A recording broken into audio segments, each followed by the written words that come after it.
Hello and welcome to the AM show. My name is Sweetie Abochi and I do this with... As always, Benjamin Akakpo. It's a pleasure to come your way to serve you this Tuesday morning. I don't know whether you're ready for the showdown. Are you ready for the showdown? Oh, I am very ready. Afenyo Markin says there's not going to be a showdown. Yeah. I don't know what the plan is. We'll be waiting to see whether there will be any interference by the military.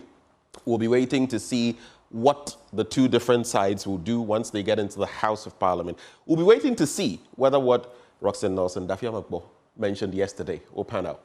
There's actually been a statement put out to tighten security measures today on the premises of Parliament at the AICC, and so it's getting tensious, and we hope that nothing out of the ordinary happens, and our politicians are able to decide among themselves who's majority and who's minority. Tensious, eh? It's very tensious. Tensious. It's actually a very politically charged climate with just 46 more days to go for the 2024 December 7th presidential and parliamentary elections. So you trust us, your election headquarters, and us here on the AM show to bring you up to date on everything happening in the build-up to the polls. But this morning, we'll be telling you why it's absolutely worth waking up for. I'll start by serving you the AM news. After that, we'll sit with our guests. This morning, we'll be sitting with Kojo Poku, who is energy analyst, and Wisdom Dogbe, a financial analyst, to help us review the news stories captured in the newspapers and how it resonates with you and me. We don't forget you, the sport enthusiast, so of course, Muftar Nabil Abdullahi will bring you AM Sports, the latest updates from the world of sport. I don't know why we call it that way, the world of sports. I think sports is one of the entities in the metaverse. Well, it is its own cosmos, if you like. Yeah. It is its own cosmos. Yeah. After that, we get into our big stories. Ben, what's happening there? Well, one Ghana, two majority leaders. And the question is, who occupies the majority side at the House of Parliament today as the two political parties, the NDC and the MPP, claim legal and constitutional rights as the majority in Parliament.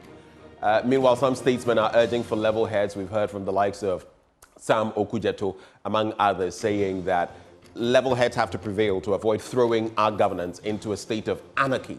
But can this be avoided as the two sides hold entrenched, and I mean that, entrenched positions? We'll be delving into the issues right here on the AM show.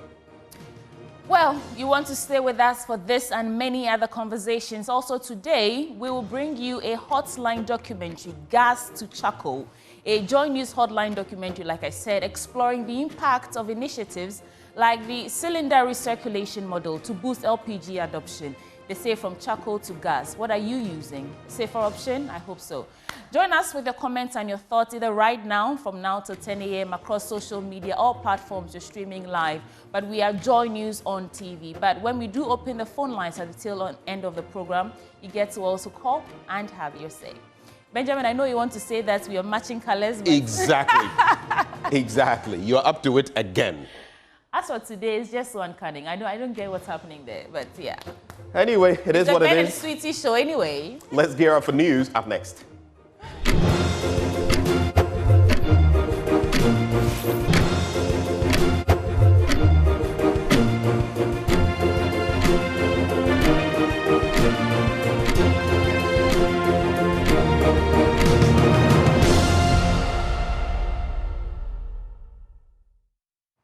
This is the AM News. Many thanks for your time. Now, Joy News is learning that attempts to broker a truce between the NDC and the NPP sides in Parliament before this morning's make or break sitting have hit a snag. Some eminent Ghanaians have been trying to mediate, but Joy News understands that both sides are entrenched in the belief that they hold the majority in the House, setting the stage for a potentially explosive sitting later today. Parliament issued a statement on security measures ahead of today's sitting. Here's more.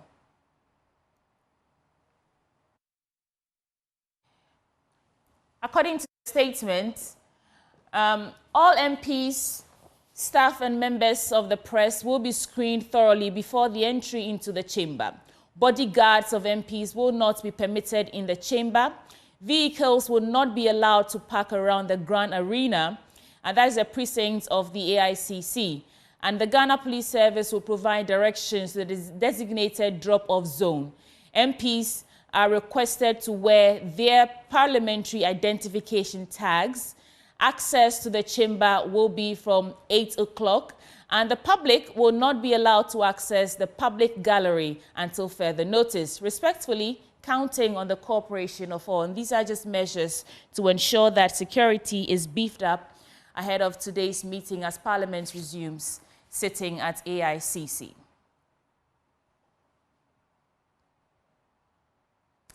In other stories, it's been 2 weeks since Organised Labour, led by the Trades Union Congress, called off its planned demonstration to push President Akufo-Addo into taking decisive action on the Galamsey menace. Organised Labour, after an assurance from the government, including the promise to repeal Legislative Instrument 2462, decided to give the government time to deal with the menace.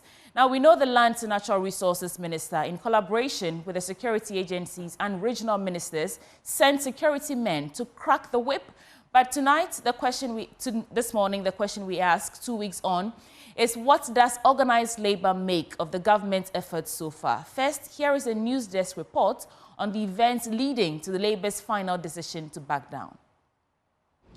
Our strike remains unchanged.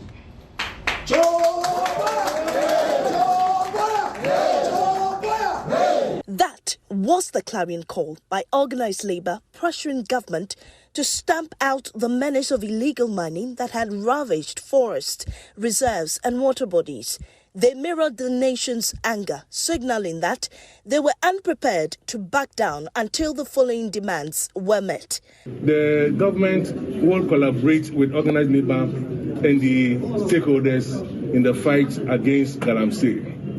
Number two, the government will take steps when Parliament reconvenes this month to revoke the Mining and Forest Reserve Regulation 2023 LI 2462. Again, government would ramp up its enforcement measures, particularly prohibiting the mining in water bodies and forest areas. However, the demonstration, which was widely anticipated, was suspended just a day before its start. Labour leaders announced that they had received assurances from government that it would address their list of demands. Chief among them would be the repeal of the Legislative Instrument 2462, which legalizes mining in forest reserves.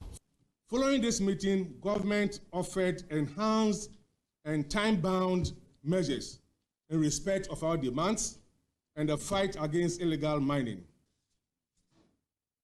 Organised Labour has therefore decided to suspend the intended strike action. We are calling all workers to report for work on 10th of October 2024. But the crux in Labour was deep. UTAG was livid about the turn of events, insisting that it was a wrong move.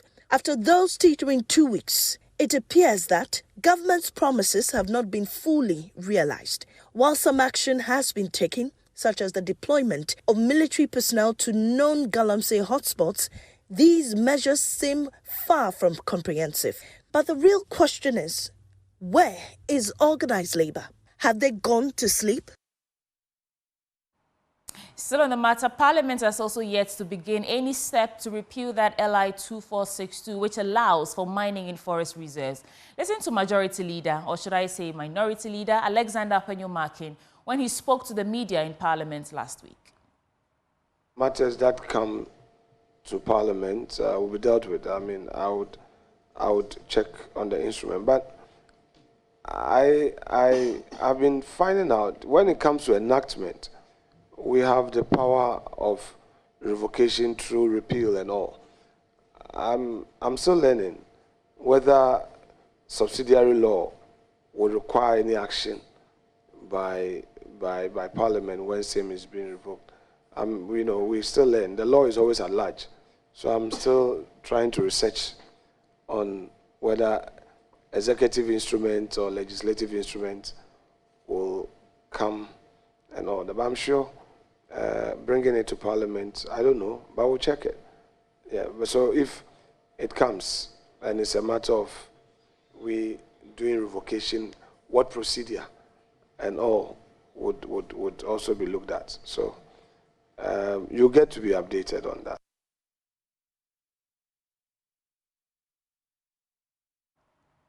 In other stories, leader of Movements for Change and independent presidential candidate Alan Kyerematen has completed a 19-day tour of the Ashanti region where he interacted with thousands of people and outlined his vision for a transformed Ghana. Mr. Kyerematen, during his engagement with voters, outlined his economic transformation agenda, which he believes will create jobs, stimulate economic growth, and improve the standard of living of Ghanaians. He has reiterated the need to break the NDC-NPP duopoly for economic transformation. Nana Boakye-Adom has a wrap of the tour. Alan Kyerematen started the tour of the Ashanti region by introducing his running mates to the Asantehene Otumfuo Tutu II. The independent presidential candidate engaged various groups including CSOs, market women and sympathizers. He wrapped up the tour with the Afafranto Mega Walk in Kumasi, where he reiterated his commitment to transforming the economy if elected president. If someone promises to arrest the city, we want to hear of how they will do it, not manifesto policies, which cannot be tracked. We want action. Alan Kyerematen, I have produced the first master blueprint for the development of Ghana. According to Mr. Kyerematen, there is a need to break the MPP and NDC duopoly in the December 7 general election.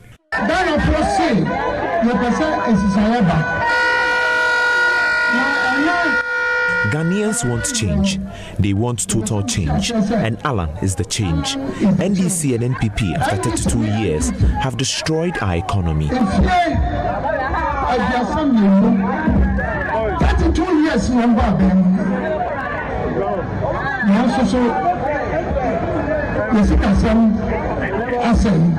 The tour of the Ashanti region, according to his team, is successful and necessary as it may help secure enough votes from the region to win the presidential election.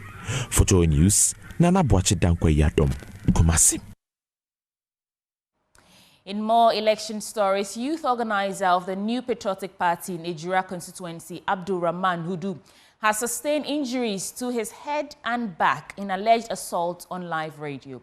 A video in circulation captures the NPP youth organizer attempting to defend himself after being attacked by a co-panelist of the National Democratic Congress, Osman Abubakar Sadiq. Police in Ejura municipality invited the suspect after the filing of an official complaint. Nana Yao Jima tells us more in this report. The NPP youth organizer for the Ejura constituency, Abdul Rahman Hudu, claims the co-panelist used a pen to inflict a wound in his face. Speaking to Joy News, he claims to have been punched in the face and parts of the body. He further alleged the suspect hit his back with an object, a pain he continues to feel. Hudu refused to grant a recorded interview, but says he is pained all over his body. Former communications director of the NPP, Adomako Befi, says the NPP has taken notice of pockets of violence being perpetrated in some constituencies against NPP members. We are not in a brutal state. It's about the law. So the law will take its own course. But as I rightly say that, there is a limit to human endurance. As they are doing this, you shouldn't lose sight of the fact that these people, they have developed this penchant or to notoriety for arrogance, for aggression, for violence. Meanwhile, the suspect was invited by the police on Saturday for a statement to be taken as part of investigations. Joy News sources reveal the police at the Ashanti Regional Command are moving to take over the matter. For Joy News, Nana Jima, Kumasi. Moving on, flag bearer of the governing New Patriotic Party, Dr. Mahmoud Bawumia, is this morning promising to tackle Ghana's unemployment rate with a job creation agenda through his government's Buy Ghana First policy. Now, according to him, this policy will be backed by law and government agencies will be bound by law to buy from companies in Ghana. We'll hear from him shortly. But first, here is Togbi Kokroko Ananse Tikriku, the 13th acting paramount chief of the Juapong traditional area, pleading with Dr. Mahmoud Bawumia to do all he can to revamp the Volta Star Textiles factory when he is elected president. Your Excellency, as you continue your campaign and prepare to lead our great nation, we wish to assure you of the support and prayers of the chiefs and people of North Amoh. We are confident that your leadership will bring about a new chapter of progress and development for our region, ensuring that North Amoh becomes a significant contributor to Ghana's national prosperity. We know that you are no stranger to the challenges facing this business, and we trust that as you seek the highest office in the land, North Amoh will remain a priority in your plans for a more inclusive and prosperous Ghana. We can now hear from Dr. Mahmoud Bawumia, who says his Buy Ghana First policy will provide solution for all manufacturing companies in Ghana. I have a policy to support all Ghanaian manufacturers. And that policy is the Buy Ghana First policy. I'm going to back it with law. Buy Ghana First policy. Which means that for all the things that government buys, and government buys a lot, the law will require that you buy Ghana first. If there is a company making that product in Ghana, you have to first source that particular product from the Ghanaian company. And if we are not able to produce it in Ghana, that is the only time you are allowed to look outside to buy that good. And I believe that if we do the Buy Ghana First policy, companies like the Volta Star Textiles will survive. South African High Commissioner to Ghana, Jeanette Grace Masson, is recommending a collaboration between Ghana and South Africa to create a linkage between Robben Island in South Africa and Cape Coast Castle in Ghana. She says this will project the historical importance of both landmarks, particularly in the context of global history of slavery and colonialism. Speaking at a corporate engagement event organized by South Africa Tourism, she said she was excited that South African Airways will be adding a fourth flight on the Johannesburg-Accra route due to the growing number of travelers between the two countries. And this expansion is expected to further strengthen tourism and business ties between South Africa and Ghana. Maxwell Agbagba reports.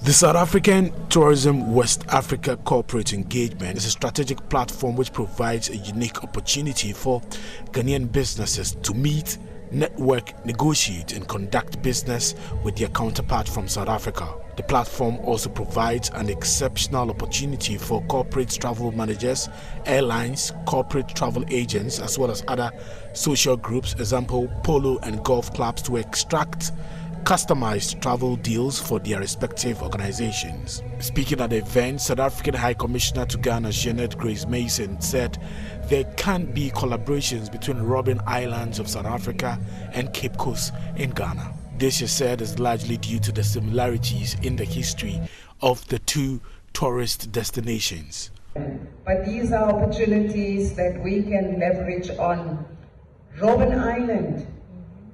Over and above, we have here an opportunity also to see how we can collaborate between Robben Island and Cape Coast, because the history at Cape Coast is intertwined with what we want to showcase, and maybe we can even bring skills transfer and how we can also use that as an opportunity to leverage on. And those are things that we can look at essentially if we want to leverage on the opportunities that we have. She says South Africa Airways will be including a fourth flight on the Johannesburg-Accra route as a result of the increase in numbers between Ghana and South Africa.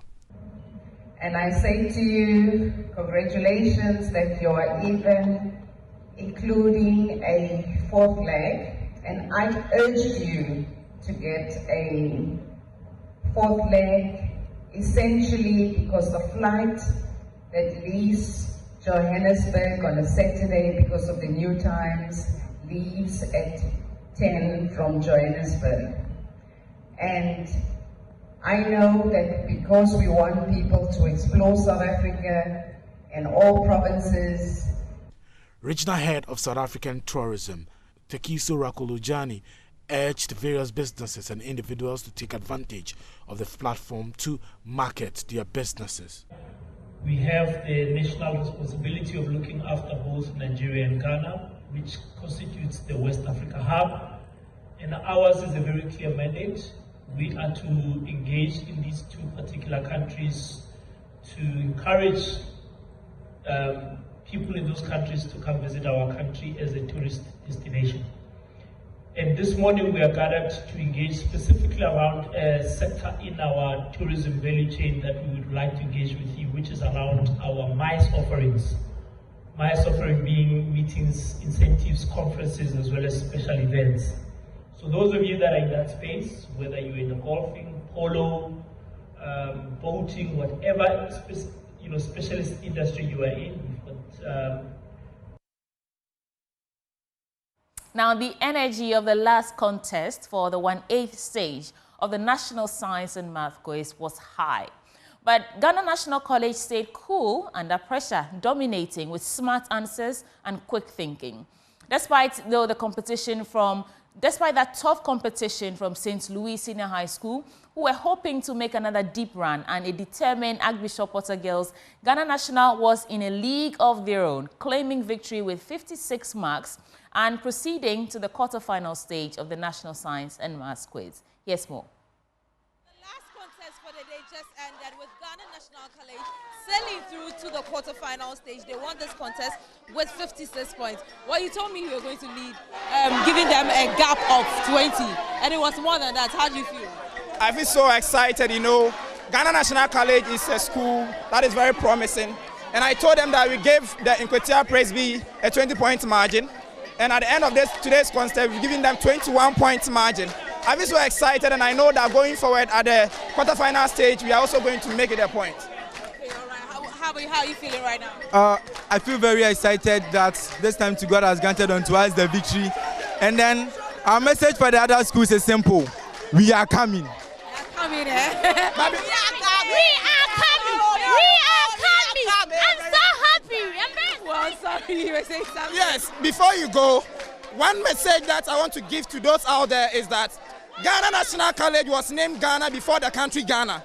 And we are the only college for the country Ghana. And we are hosting this contest and we are winning for this year. No college. We are the college and we are against senior high schools. Yes.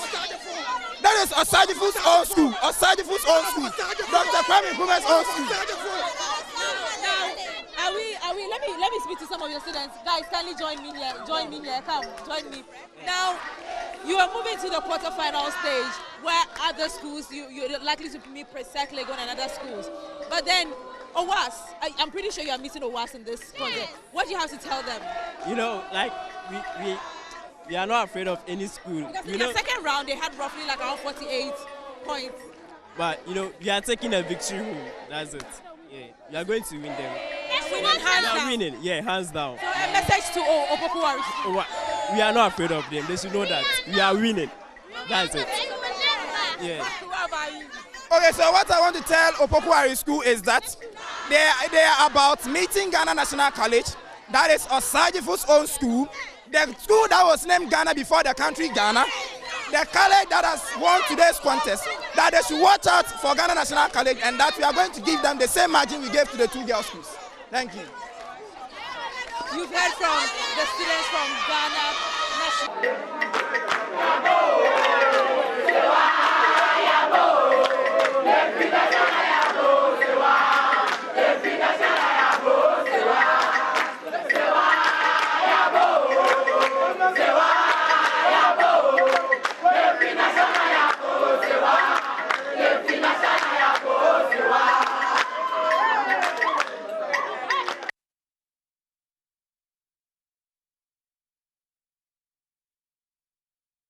From that jubilation from Osajefo's own school, let's get into our business update now with Benjamin Akakpo.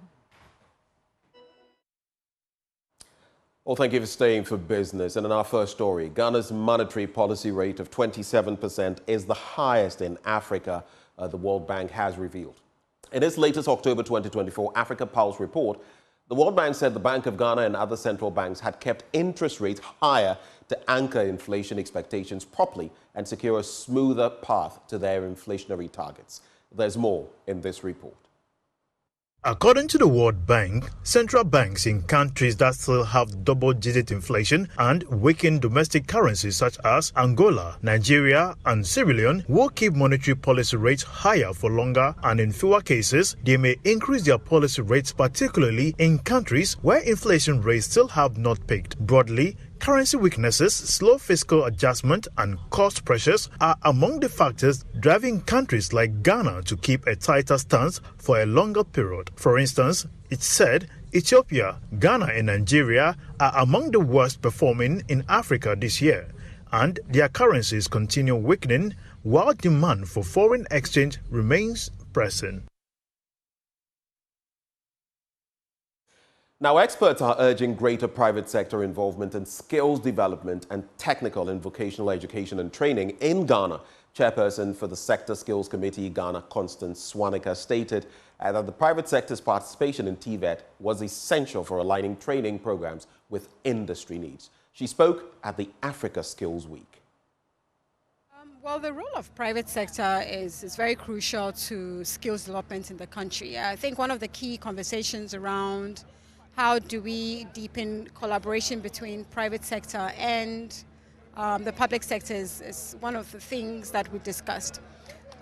We also discussed the role of work experience learning and how to get more private sector companies and actors involved in the whole conversations around TVET. I think one of the key questions we asked was around collaborations. How do we encourage private sector to see the benefits of encouraging young people to have access to work experience learning? And there was also the conversation around what the benefits would be for private sector. I think overall it was a good conversation. We all understand that there's a lot of gaps, but at the same time, a lot of inroads have been made. As a private sector person myself, I'm very passionate about ensuring that young people are well transitioned into the world of work, because after all, at the end of the day, this is labor force that will be working for us. And so our role also to deepen the conversations around TVET cannot also be completed if industries would also get involved as well. Well, it's a wrap for business, also a wrap for the news this morning. But stay with us shortly. We'll be joined by Kojo Poku, an energy analyst, and, of course, Wisdom Dugbe, a financial analyst, for the news review. Stay. We'll be right back.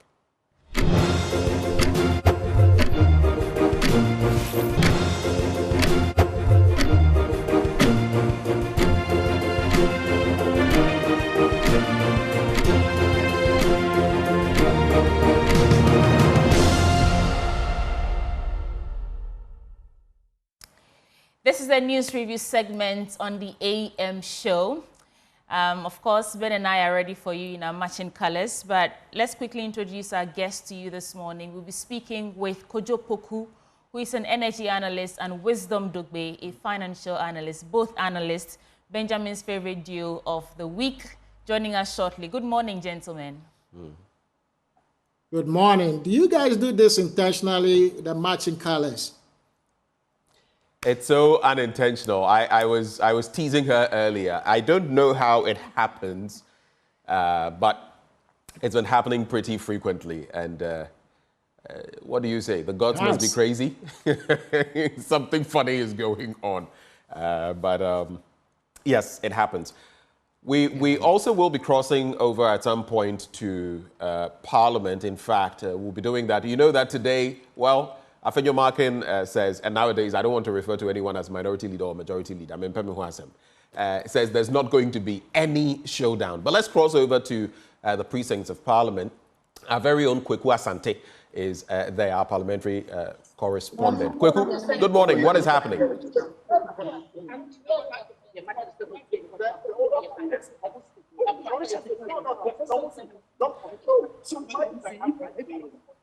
Kweku, if you can hear me, what exactly is going on at the precincts of Parliament this morning?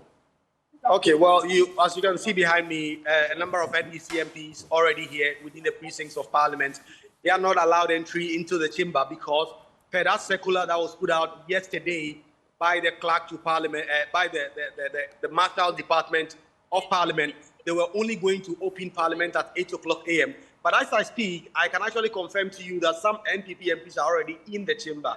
And Frank Anodompe and others who were in the chamber have already gotten out. In fact, the indication we get, an allegation that is being made by the NDC MPs, is to the effect that even though the Marshal's Department did indicate that the Chamber of Parliament was only going to be open at 8 o'clock a.m., at dawn today, they did open the Chamber of Parliament to the NPP MPs who did go in there and had purported to taking over the majority side. I see Frank Anodompe, who we are told was in the chamber at the time.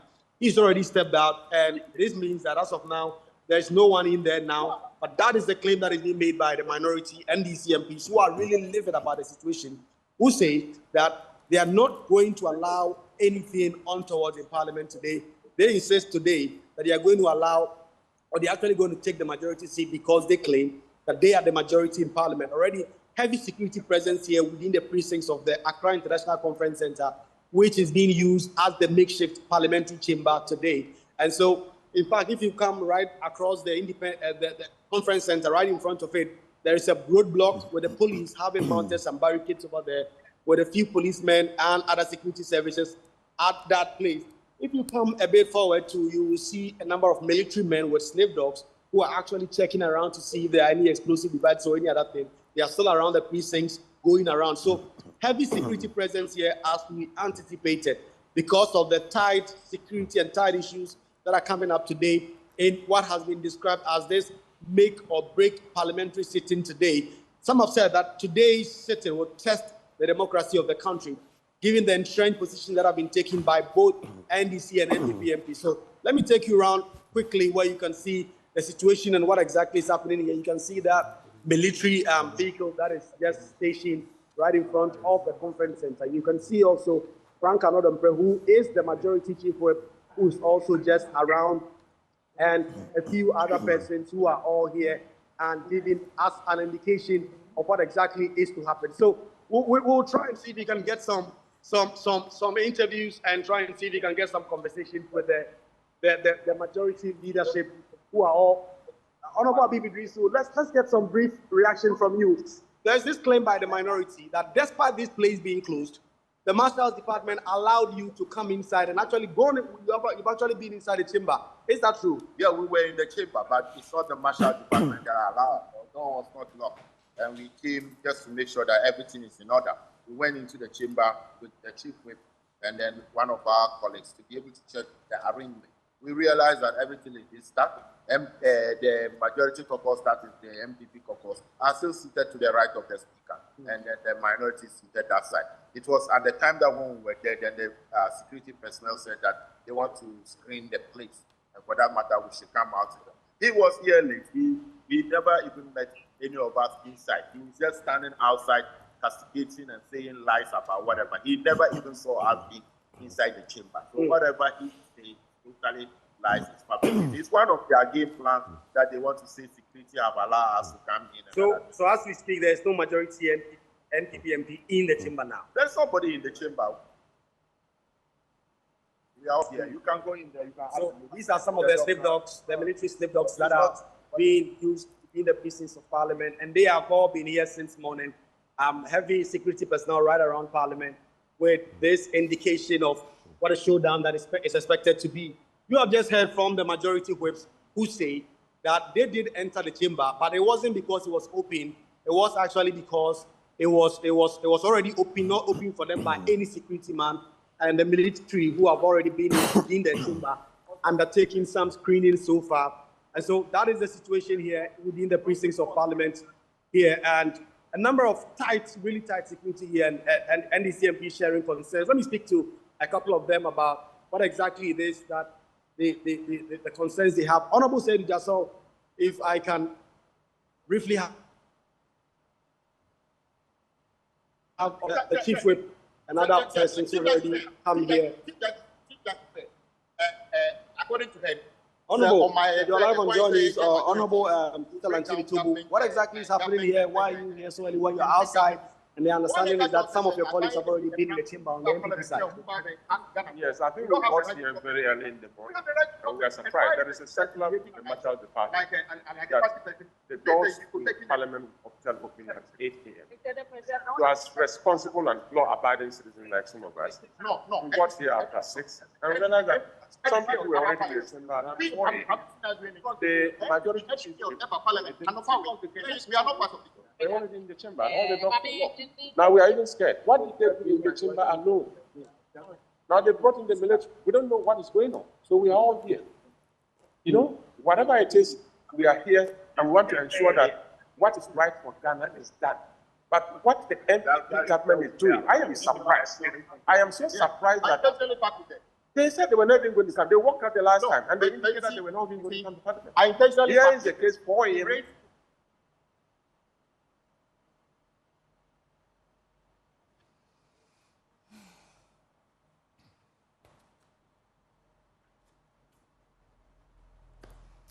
First on the list, allegations of access and due access into the chamber from the NDC side in a series of what I hope will not be a make or break like we are describing it, parliamentary seating this morning, but this is what we have on our table.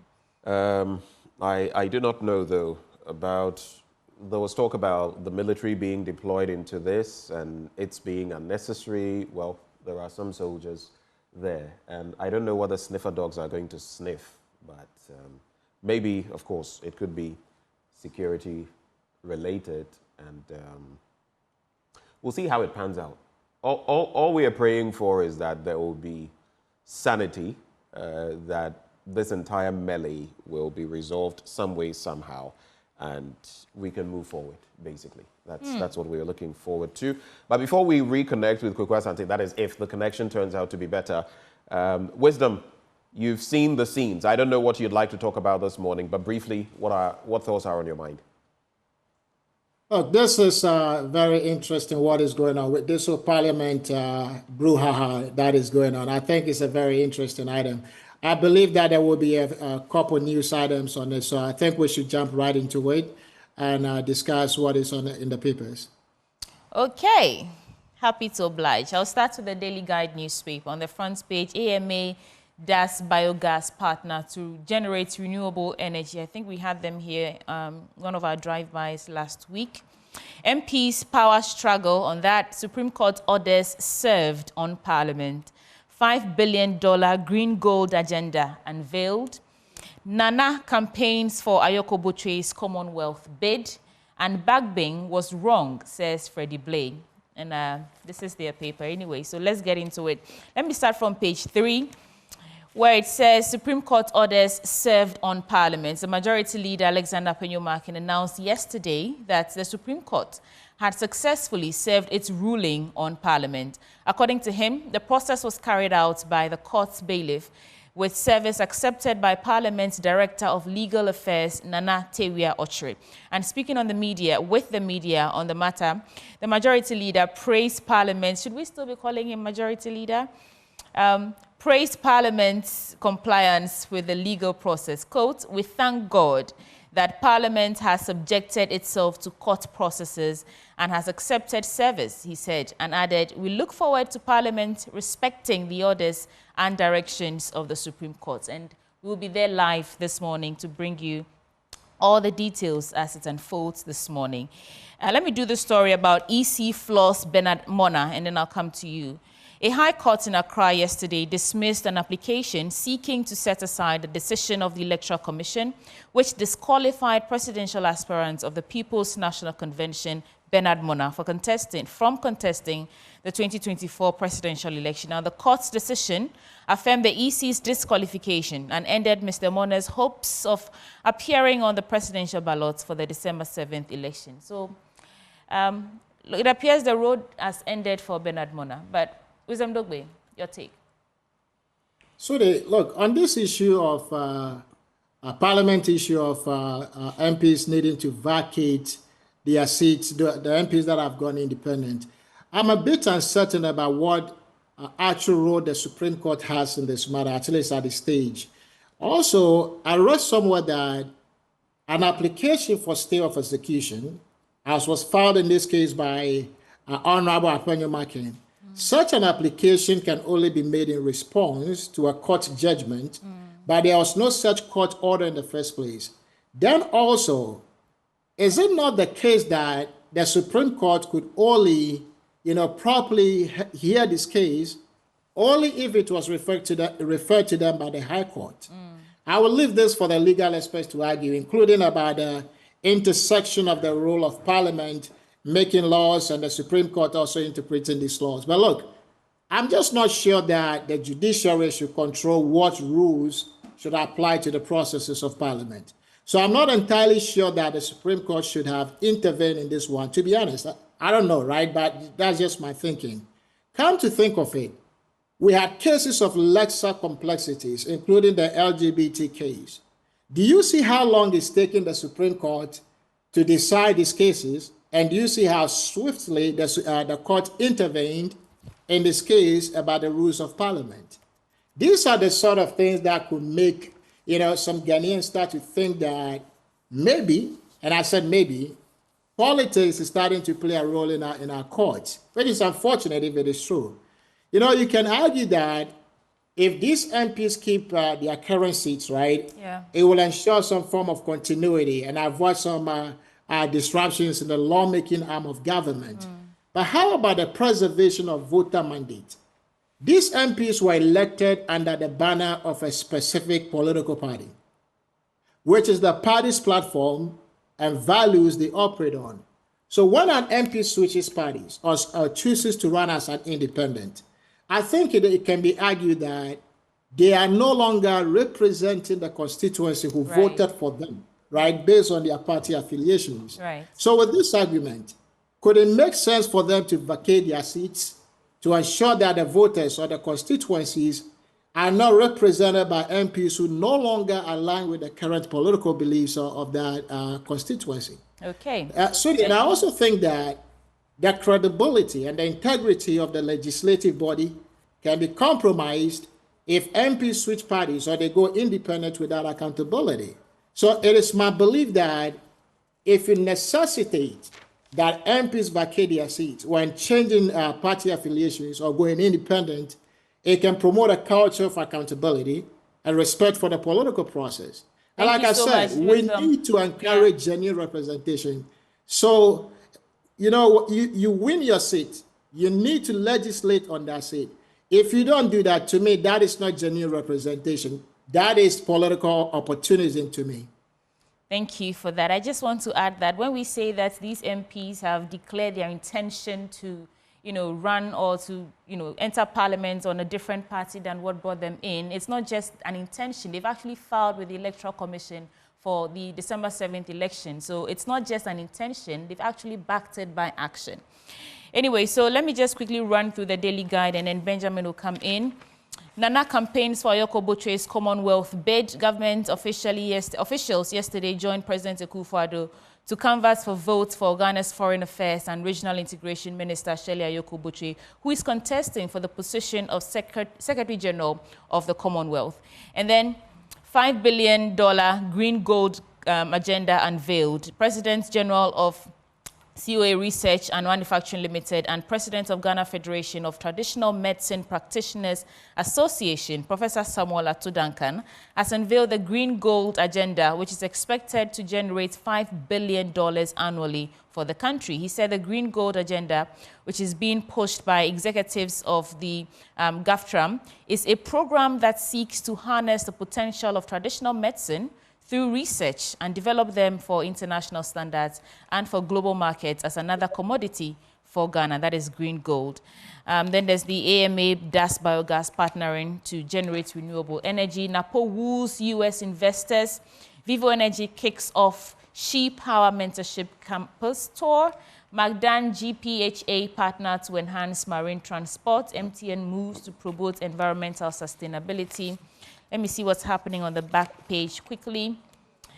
KETS extols CAF boss. Lucky shines in PGA tourney.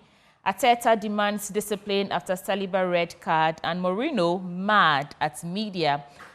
Okay, so these are just some stories in the world of sports.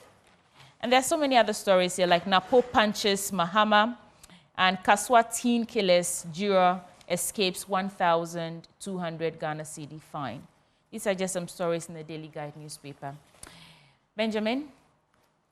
Well, let's bring in Kojo Poku. Kojo, good morning. Hi, good morning, Ben. How are you? I'm very well. Just to find out from you, we've already been to where, indeed, the two different sides, the NDC and the MPP, are going to have their parliamentary session today, if you like, just across the street from Parliament within the precincts.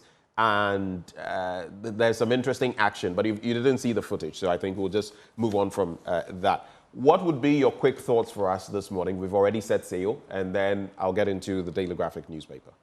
Right.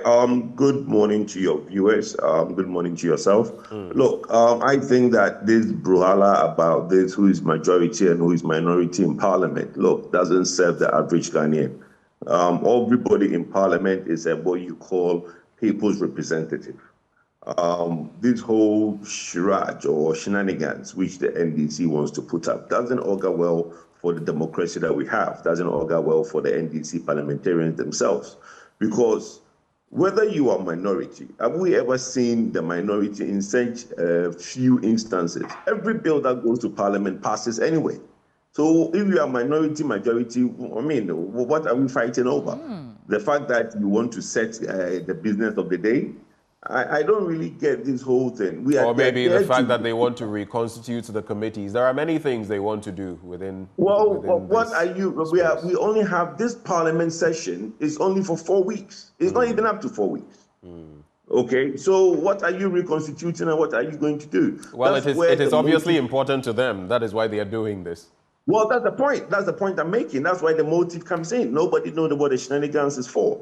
Okay, you are there to serve the interests of Ghanaians. You're not there to serve the interests of yourself. The only time you hear parliamentarians talk about their constituents is when they are being actioned against. Then they will say, you are disenfranchising my constituency. Meanwhile, every action they take, none of them do they consult their constituency. All these things they are doing, have they consulted their constituency to find out whether they are happy with what they are doing? I mean, it doesn't make, they are there to make laws and basically promote the interest of average Ghanaians. Right. This, what they are doing, doesn't do that. Okay. Thank you for those quick thoughts. Let's quickly get into the papers. On the back page, that's where I'm going to start, of the Daily Graphic. I'll start from the back page. Public advised to seek early treatment for refractive errors. Firewood charcoal silent killers. Speakers at NPA forum. It also reminds you of that latest Hotline documentary, Gas to Charcoal, spearheaded by Winston Amoh. Then Speaker's declaration, when you get to the front page. Speaker's declaration on 4 MPs, Supreme Court ruling binding on Parliament, legal experts tell NDC caucus. It's an interesting story I'll get into. Make TVET central in Africa's development strategy. Education Minister charges African governments. GES releases harmonized prospectus for freshers. And who wins the trophy? 3 battle in tertiary business sense challenge final today. I'll start from the back page.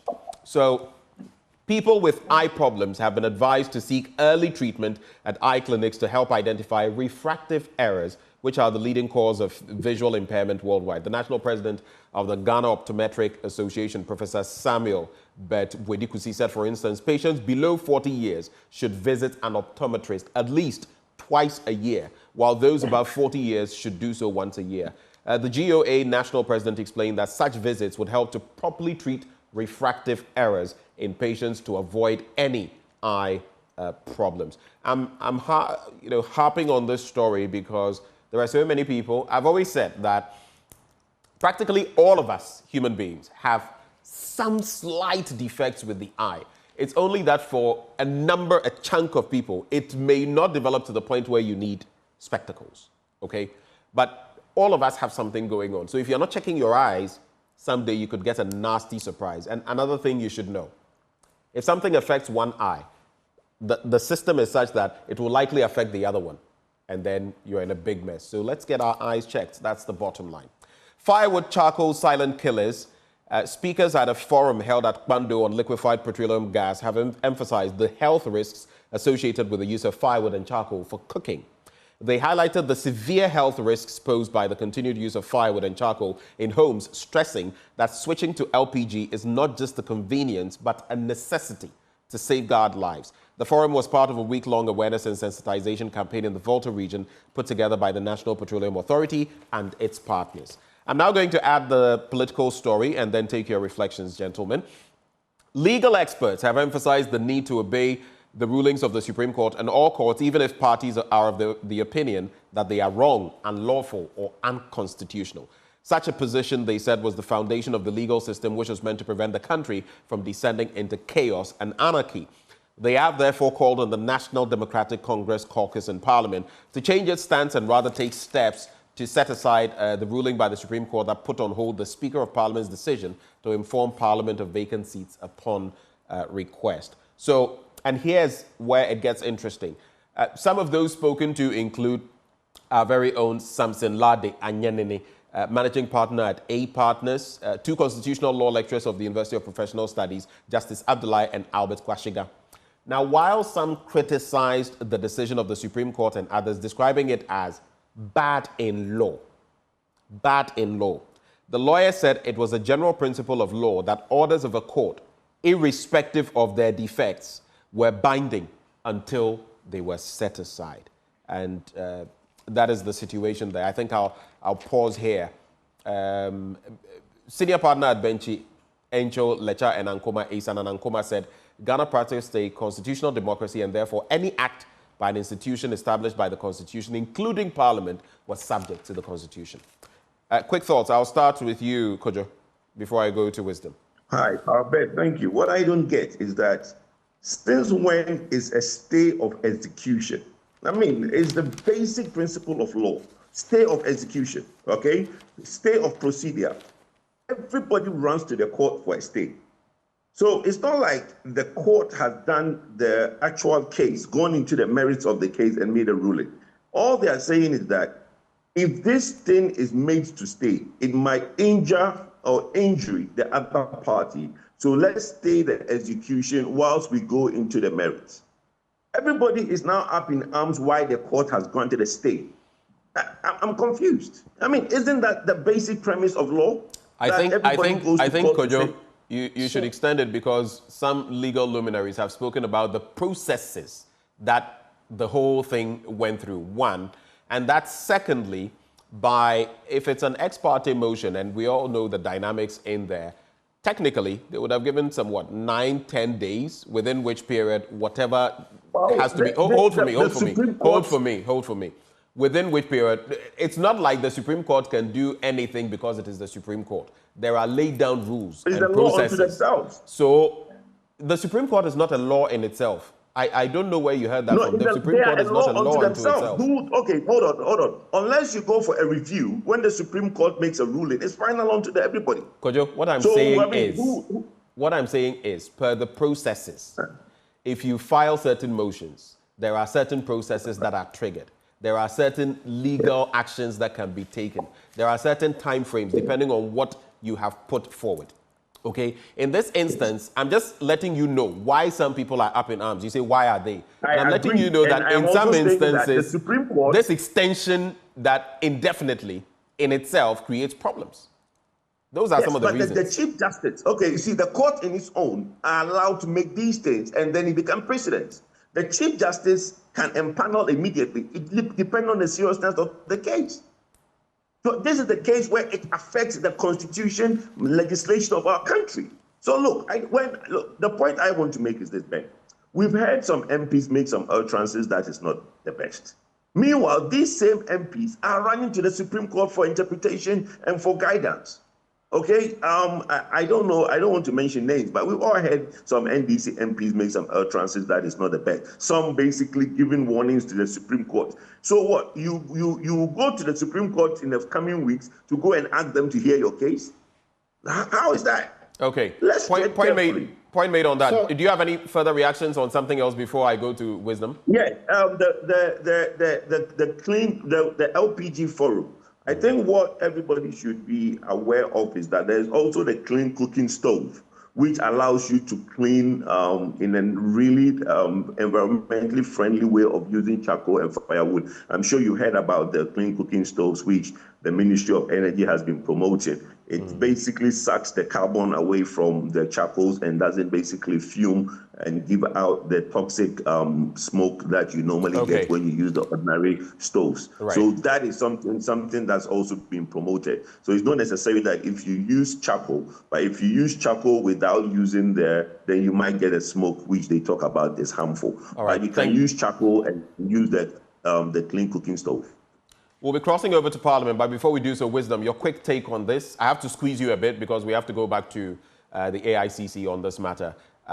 Wisdom. Okay, look, neither Kojo nor myself, we're not lawyers, right? But this is a stay of execution. What is the Supreme Court? What is the stay here, right? There was no order.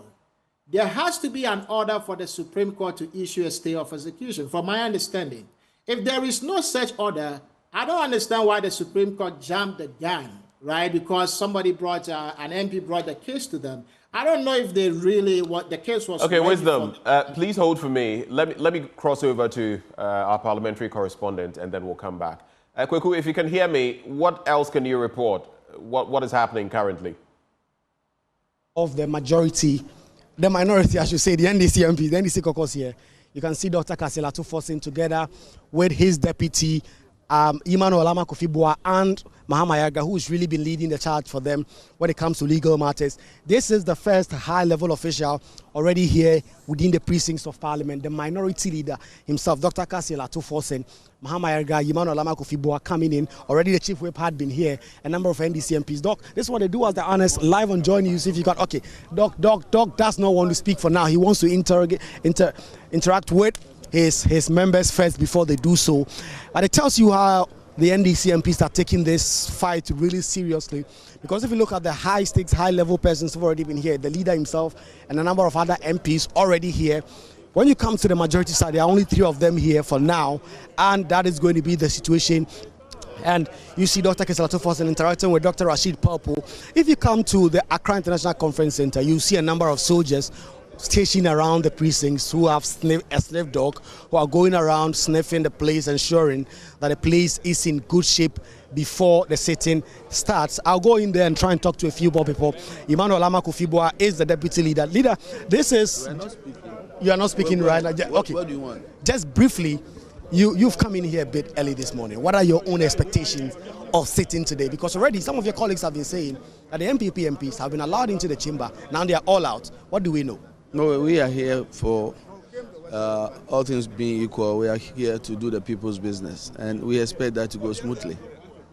So, very few words being getting from the NDC MPs who are already here, right in front of the dome here in Parliament, and they are talking about each other. So let's go to the majority side, the NPP side, I should say, because both sides really don't want to be called minority or majority. So let me get some questions there. But you can see some sniff dog, some military officers who are all here in Parliament. So I'll go and talk to some of the NPP MPs and then get some understanding as to what exactly this is going to be. Already the NDC MPs are coming in and they say that they are majority, but you can see the majority chief whip, the deputy majority whip, the MP for Mpoho, John Abamsani, and another colleague of theirs. And so you've already been here this morning. I mean, you don't normally come here so early. The NDC MPs have been alleging that you were unwittingly allowed to go in there. No, it's not true that we don't come in here early. Anybody who knows the majority chief whip very well know that the chief whip. But at 6 o'clock, when MPs are already here, that's what I'm referring to. But who told you this? Who said that we were here at, he was here early around 6? Who told you? The NDC MPs, some of you came in. What were they doing here? When they even 3 or 4 a.m. and were allowed into the chamber. The point is that if they were equally not here early, how will they know that the chief here was here early? It means that they are here early. And as you could see, they had a very plan and they had come here to invade the chamber. But when they came, they realized that majority chief whip, who has always been here early, was already there as usual. You have been corresponding for Parliament, and you could see that all time the majority chief whip is always in the chamber, even 2 hours, 3 hours before we start. You can count. We are just 4. The majority chief whip, my good self, the MP from Poho, Deputy Energy Minister, and the Deputy Transport Minister. We are just 4. There are over 30 standing there. What are they doing here? It's 7 a.m. Parliamentary proceedings start at 10. What are they doing here? 30 of them. They are all their leadership, the minority leader, the deputy minority leader, the minority chief whip. They are all here. What are they doing? All what they seek to do is to cause panic into the society, to send lies into the society for us to be able to say what. Rather than that, what the majority chief whip, what he did was that when he came, as usual of him, the door was not locked. He went in and he checked that the majority side, we are still seated at our side. Our name tags are on our name tags, and the minority is still on the other side. So there, then the security said, oh, they are coming to do screening in there. And he humbly walked outside and was standing here even before Kwame Agboja started making his allegations. What you said is true when it comes to Honorable Frank Anodom. He's always almost very punctual in the chamber. So his name has been bandied around a lot of time. Let me hear from himself.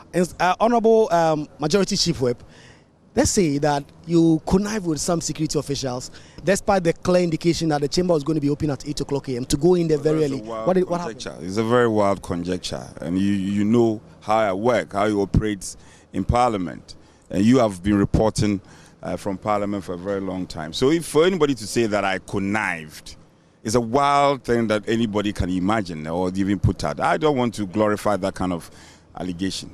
I came here as part of my duties. It's not only these days that, or today, that I come to work early. Every time I come to work early.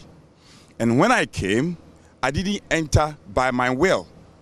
I sought permission from the security. I asked them, is the place accessible? Can I enter? And they answered in the affirmative. So I went in there together with my colleague. We went there just to be sure. It's my duty as a whip to be sure that things are okay. So I got there, and what I wanted, I found it. And so I sat down. Then they called me and said that they wanted to sweep the place. Willingly, I walked out and came and stood here. What is wrong with this? He should have known. He came to meet me. I was a whip before he became a whip. There are lessons I need to teach him. So he should be humble enough to learn. He just entered a whip job. He should be he should be careful making allegations and be humble enough to also learn how whips work. This is how whips operates. It's my duty to be sure that everything is well. Before I inform the entire leadership and the majority leader. So there's no problem. I mean, clearly, this sitting is set to be really confrontational because I've heard from some of them. They are going in there and they are going to carry themselves as the majority. Okay. That is clearly setting the stage for chaos. What exactly are you doing about that? Well, what I'm doing about, you should be asking the speaker this question. The speaker set the tone. You know his house? I can direct you to the speaker's house or his official residence. The speaker set the stage. If anything, if there is any, should there be any chaos, we should blame it on the head of the Speaker of Parliament. Because after Supreme Court ruling, we know they've been having meetings with the minority. The Speaker has been having meetings. That is what is emboldening them to come out and say all the things they are saying. And the knee-jerk reaction, the press conference they held on Sunday, it was all knee-jerk reaction after the Supreme Court has put where the situation should be. But surprisingly, I'm surprised. The Ghanaian people should know who the minority are. They're just giving forth their true colors. It is the same courts that ruled in favor of John Mahama some time back. And they were in white and celebrating. The same court, not necessarily Supreme Court, but the judiciary, they ruled in favor of Atuforsen. They were in white jubilating. What is happening today? Are we saying that we can disrespect a ruling of a Supreme Court? Well, we wait and see. The Speaker himself is a respected lawyer and a very experienced legislator. We wait and see what he will do today. Finally. But I want to point out to the Ghanaian people that should anything happen, any untoward happens in the chamber today, we should blame it on the head of the Speaker of Parliament. He has caused it. I take it that you will not surrender the majority position today in the House. You will not surrender that. Well, there are so many ways to kill the cat, as they say. Okay? We will do everything and anything, including self-defense, to ensure that they don't walk over us. Okay? So we'll see how it goes. Thank you very much. very much. Member of Parliament for Nsoma Adroji and the Majority Chief Whip. Already the indication they've given us is that they are not going to give up their majority side. The NDC say they are also not going to give that up. But it's really, really tense situation in Parliament. You can see there a sniff dogs, actually multiple dogs with military men who have been around the precincts of Parliament, surveying, ensuring that everything is all right, things are in good shape. They've just actually entered the ambulance because they need to check that as well. So 2 military vehicles here within the precincts of the House, all of them checking to ensure that things are in a good shape. It's really setting up to be a very, very tensious situation, as they'll say in the local parlance. If you come right to Parliament, in fact, I can say a big police route vehicle, the FPU vehicle, about to enter the conference center. It is over there and it is bound here because of what many persons expect is going to happen here. So that FPU vehicle that is normally used for riot situations whenever it arises anywhere in the country, it is bound here because obviously the police and other intelligence institutions are expecting that things are going to probably get to a hilt in Parliament today. So we'll try and speak to a number of these NDC MPs who have all been in position here. A number of them, they keep coming in. In fact, for now, there are multiple of them in their 20s and getting to 30 who've all come in here and are ready for today's sitting, ready to go in there and take the majority side of the House as they've said they are. Let me talk to Honorable Peter Lancheni Tobu. He's a former police officer. I spoke to him earlier on. Honorable, you are a former security couple. Are you surprised about the security presence you've seen here? Soldiers, sniff dogs. I see an FPU route vehicle that is just about to enter. From where you said, are you surprised about the security around? Thank you very much. This is the Parliament of Ghana. And what we know under democracy is that the police will always take control. Anytime you are seeing the military, it means that it is something that is above the control of the police, and they have to invite the military. In Parliament, it is the marshal that has total control of security. Whether it's the marshal who invited the military or it's the police who stretched an olive hand to the military to come in, we don't have an idea. But I am personally surprised to find military walking around the chamber because it's not something that we expected to see today. But come what may, we are here. Whatever happens, I hope that the military will leave soon if they came to do anything. But if they are still here with us until we start, we will raise issues because they are not supposed to be part of us at all. Very particularly looking at what happened on the 6th of January 2021, that the military had to get into the chamber well armed.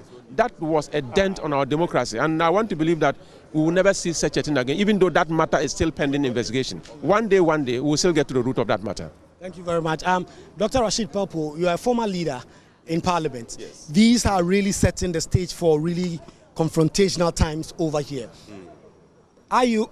Is your side the majority, and are you going to go in there and carry yourself as the majority? Oh, well, that is very obvious. We haven't been communicated to by anybody. We are aware about the rulings of the Speaker, and we will be listening to the Speaker. Whatever pronouncement he makes will then determine whether he's reversing his own ruling or not. Otherwise, we believe very strongly that the majority is what prevails, and we are the majority. From all indications, it does show that those 4 individuals have crossed the red line into continuing to be members of this Parliament. It is obvious in the Constitution, it's obvious in our standing orders, it's very clear, there's precedent on it. It has happened before with Wyoming, and then subsequently with Honorable Andrew Asiama. So these are things that are very ordinary now. Parliament thrives by law and precedents. And so these 2 issues are all very clear on the agenda. I don't know how anybody would curve and stir off all these things and still come to a conclusion that we still respect the Constitution and respect the law and the precedent. So we are going in there to listen to the Speaker. Whatever he says is what we are going to take. Yeah. Thank you very much, Honorable Dr. Abdul Rashid Pelpo, a former Deputy Majority Leader, and a number of NDC MPs coming in. I think I really want to hear from the Honorable MP for Boli Bamboy. I want to hear from you. Are you the majority? Yes, we are. How? The Supreme Court has ruled that the verdict of the Speaker must be stayed. The Supreme Court has not served me any notice. It is the Speaker that perhaps they serve a notice. Until Speaker rule otherwise, I'm supposed to be at the majority side. So you go there and sit on the right-hand side of the Let's get in and see. In any case, they have started wrongly. We're all given a directive that access will be given to us at 8 o'clock. Who opened the doors for them to enter when it's not time? And so when you breach the rules and, we also react, then you say we are violent? The Speaker gave a directive that until 8 o'clock, these doors should not be opened. Who opened them for the majority people to go in? Frank Anodon has been offering some explanations. He said when they came here, they saw some police officers. They asked them, can they go in? They allowed them to go in. The question is, were they given a directive or not? So they want to respect the police more than the Speaker? Is that what they are saying? So if they have started on a very bad note, nobody should blame anybody. We are here for peace. Nobody is happy with this chaos and violence and what have you. We are all honorable members. We are all peace-loving people, okay? But when you are giving directives for the sake of peace and you violate it, you are simply inviting problem. But I will not be part of it. Right. Thank you very much. The MP for Bole Bamboy, who says his side is going to take the majority side, and he's accusing the NPP side of already fomenting trouble by coming in here and carrying themselves at the majority and already entering the chamber. As we speak, the count is nearly 30 NDC MPs on here, including the leader of the NDC caucus, Dr. Kasela Tufosen, his deputy, Emmanuel Lama-Kufibua, the chief whip, Kwame Govin Sagboja, as well as at least 30 other MPs who are already here. When you look at it from the majority side, you will see Frank Anodon, their chief whip, Habib Idrisu, the first deputy whip, the deputy minister for transport, and the deputy minister for energy. So 4 NPP MPs as against about 30 of their colleagues on the NDC side. If the chamber is open right now, who is going to take what seat and where? It's something that we are really keeping an eye on, because that is where the chaos will begin if both sides do not let down their entrenched positioning and make sure that they drop some of the views that they've said. But a number of them already here, the key leaders, they say that they are the majority. I've been trying to get to the majority, the leader of the NDC caucus, to try and get a word from him. He says he's not going to speak now. The only word I've gotten so far is from the deputy leader, Amoh Kufibua, who's explained that they really have their plans and they know what exactly they are going to do when it comes to that and when the chamber is open. There was a circular that was put out by the Marshal to Parliament that said the chamber will be opened at 8. And so we don't expect that in the next 40 minutes, any person will be allowed into the chamber. And let me read to you part of that circular that was put out by the Marshal to Parliament that explained. And some of the officers you see in your shot in white are officers of the Marshal Department who are getting ready to do their work. And a number of screening machines already having been put in place to ensure that any person that is going in the chamber will be going in there without any offensive weapon or any other prohibited material. And if you look at it, they said they were going to open the chamber at 8 o'clock. They said also that the members of the public are not allowed into the gallery today, and it will be only the press and members of Parliament and staff of Parliament who will be on the precincts of Parliament today. We should remind you that Parliament is sitting at the Accra International Conference Center, the Dome, AICC. This is where this sitting is happening, and we expect that in the next 40 minutes at least, the doors will be opened and MPs will be allowed in there.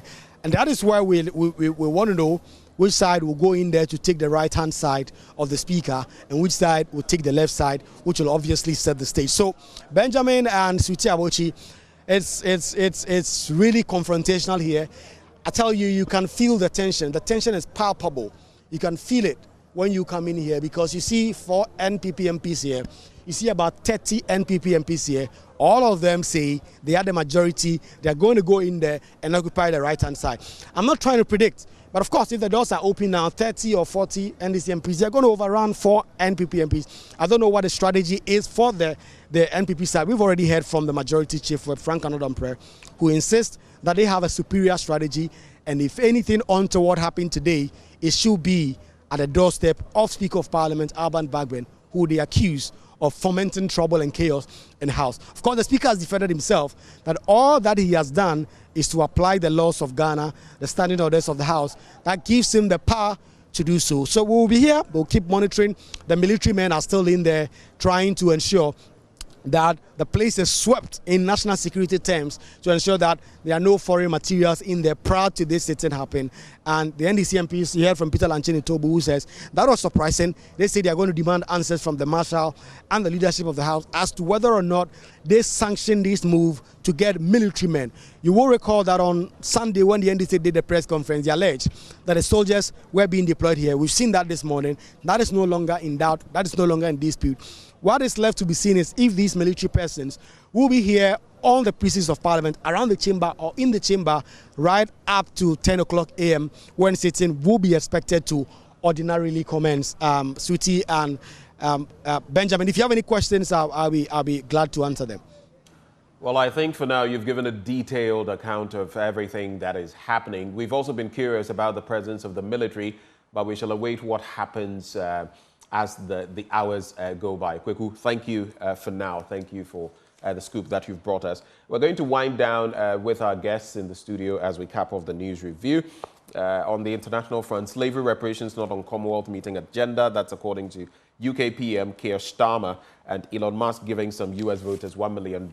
There's a lot of talk about it. Shall we get into other papers? Wisdom Dogbe was in the middle of yes, making a Wisdom point. was making so a point. You can complete your trail of thoughts and then I'll do some other papers. I'm really surprised to see the military over there, right? This is how dictatorships start, right?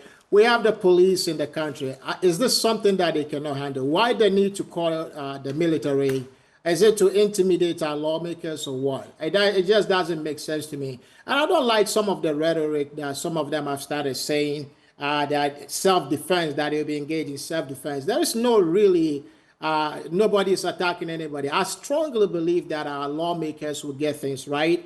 They're going to be civil. They will disagree, but the expectation is not for us to start seeing blows or anybody attacking anybody, for us to start talking about self-defense. So I don't think that rhetoric sounds too good, and I don't think that the soldiers should be there at all. That's just not a good picture.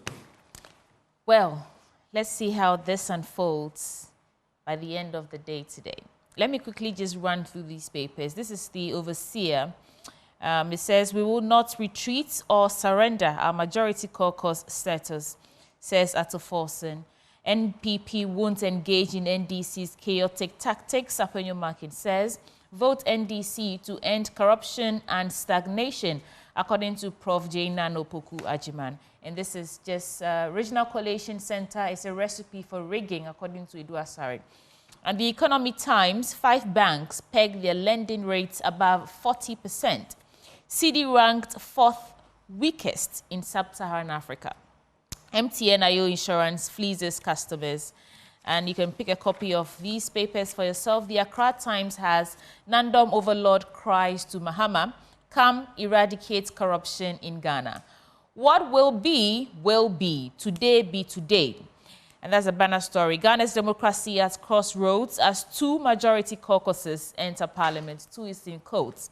We get what you're trying to say there. National Service Boss comments Akufo-Addo, and I think this on the back of the National Service Authority that was launched a day or 2 ago. And that's all I'll do from my desk. Benjamin? Well, the headlines I will wrap with the New Republic, two papers actually. It's an uprising, dissenting voices cast verdict on compromised Supreme Court ruling. Royal gossips clear doubts on Ejapadia. Fault lines revealed as Tokonu's hasty ruling sets Parliament on fire. That's the New Republic. Then the Anchor newspaper says, businessman dares NDC to start 24-hour campaign if... And then MIIF to rake in $6 billion in mineral royalties in 10 years. Duka and Yudoho tours small-scale mining sites in Western region. And partner government to tackle gold smuggling. Minister urges Minerals Income Investment Fund. Final thoughts, gentlemen, and it's a wrap. I'll start with you, Kojo. And it has to be very brief. We have to go now. Well, Ben, from the reporting, I mean, your reporter was reporting as if there is a WWF that's about to happen. You know, I honestly don't think that our parliamentary system should be reduced to what has been reduced to. Honorable Anodom said, look, the person who started all these things is the Speaker of Parliament. Let's wait and see what he rules. If he rules in contempt, then he's in contempt of the Supreme Court, because the Supreme Court has served him to stay his execution. And I heard my brother Wisdom say that there's not been no order. The order from the Speaker was reversed, was stayed, not reversed. The Supreme Court stayed the order that was made by the Speaker. So that's the order that was stayed in the Supreme Court. So since his order has been stayed, well, the Supreme Court don't stay. Just land. The Supreme Court can stay any order. Go ahead and land for me. Okay, so the issue is that, look, we will see what happens, whether the Speaker will come in and be in contempt of the Supreme Court, which he can be dragged into the Supreme Court for contempt and jailed. So we'll see what he decides to do, follow the law, or just basically be a runaway Speaker and basically go against the law of the land. Wisdom, final words. Now, let me take 30 seconds and touch on this slavery reparation item. I think the colonial master should, at the very least, give it a listening ear, right? I do know that it is a complex and also very emotional matter to many. But if you think about the historical injustices of slavery, I think that proponents of reparation are saying that slavery was a profound injustice that caused immense suffering, and reparations are a way to acknowledge and rectify this historical wrong. And in that regard, I think it is a moral obligation to address the consequences of slavery. And slavery also caused a lot of economic disparities that have lasted until today. It has resulted in a long-lasting economic disadvantage for especially African Americans. And so they see reparations as a bridge for the wealth gap that exists due to systemic racism and also discrimination. So I hope that, I think this is about the British government. They will give it a listening ear and listen to the people. All right, Keir Starmer, the UK PM, has said that it's not going to be on the table for the current discussions that are being had or will be had. But gentlemen, thank you for joining the conversation. Kojo Poku, energy analyst, Wisdom Dogbe, financial analyst. Sweetie Abochi. Yes, please stay for sports coming up next with Muftal Nabila Abdullahi.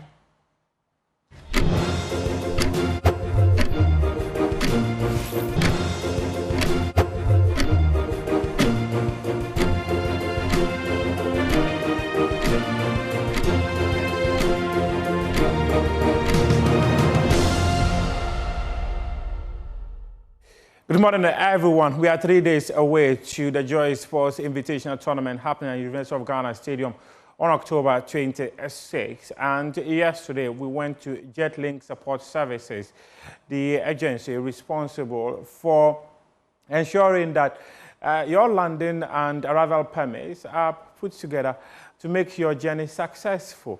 And they say they are here to win all the trophies that will be placed on the table on October 26.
Wow. Wow. This atmosphere is incredible. Wow. Wow. Wow.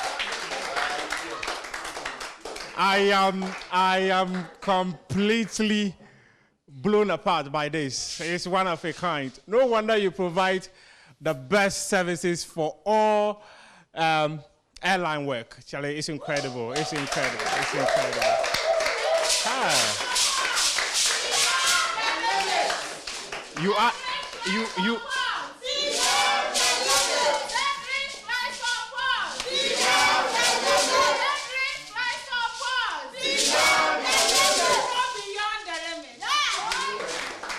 Indeed, you go beyond the limit. Indeed. Because what I've witnessed here It's incredible. Maybe on October 26, you will come there and go beyond the limit again.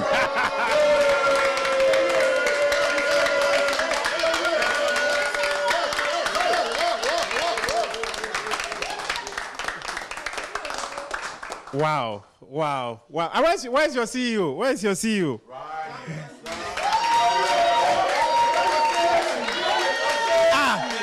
Please come, please come, please come, please come. Hey, I saw you in Jama with the boys, and I'm like, wow. What?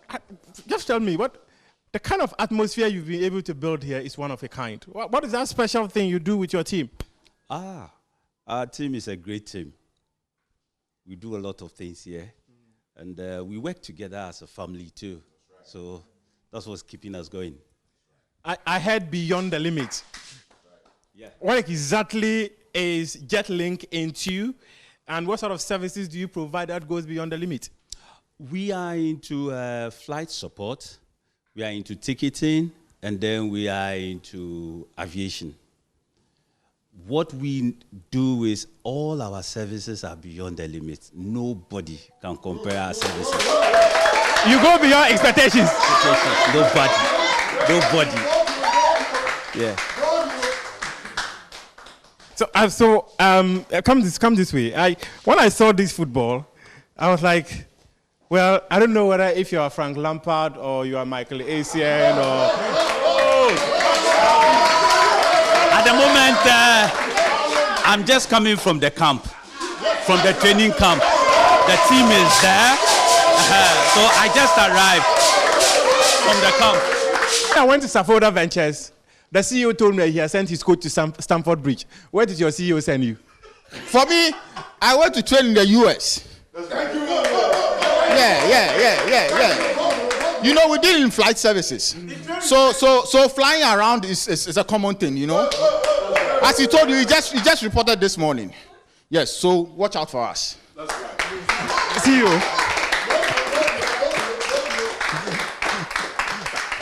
What sort of preparations have you been having ahead of the Joy Sports Invitational? Like I told you, we've been in camp for the past 2 weeks. I'm beginning to get scared. Oh, we've been there for the past 2 weeks, so the guys are doing very well. So they will be arriving on the Friday night. Yes, against their games. You can actually come and take coverage of them when they are arriving. Yeah, you can actually come and take coverage of them when they are arriving. T3, Terminal 3. And this is not to steal the show. Doing football, our CEO here will be winning the CEO penalties. We'll be doing football. We have a very solid basketball team. Our ladies are sharp. Don't make a mistake and look at the hip size and say they cannot run. Hey! They are sharp. So I don't know who is going to stand in our way and prevent us from snatching and grip, because we are going to pull full throttle, and with full throttle we are going to fly. And to all the competitors, we are saying, catch us if you can. Catch us if you can. JetLink.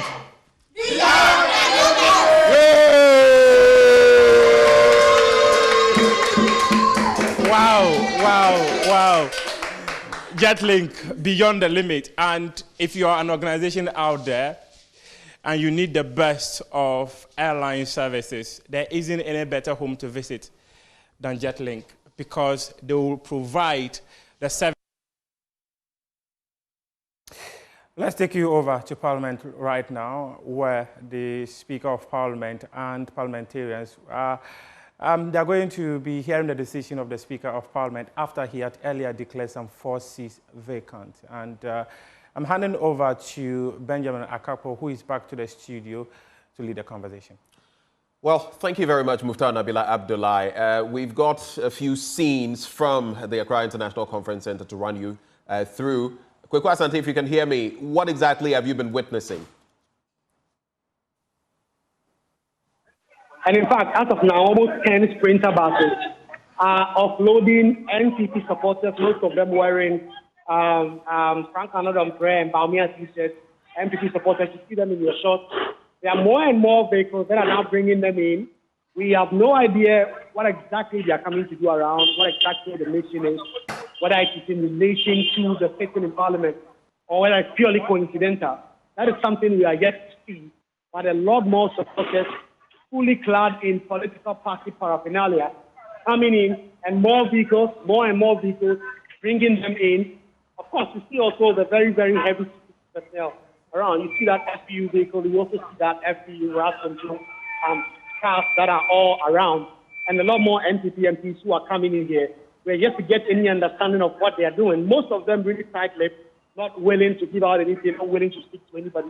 But they are coming in. In fact, I see more cars offloading more people. But I want to get into the crowd, what the action is, try and find out from some of them what exactly the situation is, why they are here. Is it in any relation to the NPP and the NDC standoff that is currently happening in the House? A number of them coming in, most of them still walking in, and a lot of them wearing the same shirt, that is Frank Anadon and Dr. Baumia's shirt. And so these are either constituents of Frank Anadon in Insoma in the eastern region who are coming here today. We'll try and get some of them, get an understanding of what exactly it is that they are here for today. But the precinct of Parliament is getting heated with more and more and more persons coming in here. And they've already walked into the area of Parliament, and they are here to either meet their member of Parliament or perhaps come in here with some support for the NDC MPs as they seek to wrestle or keep their majority in the House. I'm trying to find a few people that I can speak to who can give me some real credible information as to why exactly they are here. Let me try and speak to some of them and see. Well, a lot of them shying away from the media when you get close.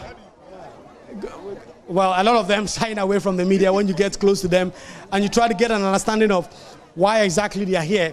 We will try and see if we can find the leadership of the group to get some understanding of why exactly they are here. But they're here in their hundreds. These are just about 200-300 persons. You see in some senior high school bars that also came in to offload some of them. A lot of them are outside as well.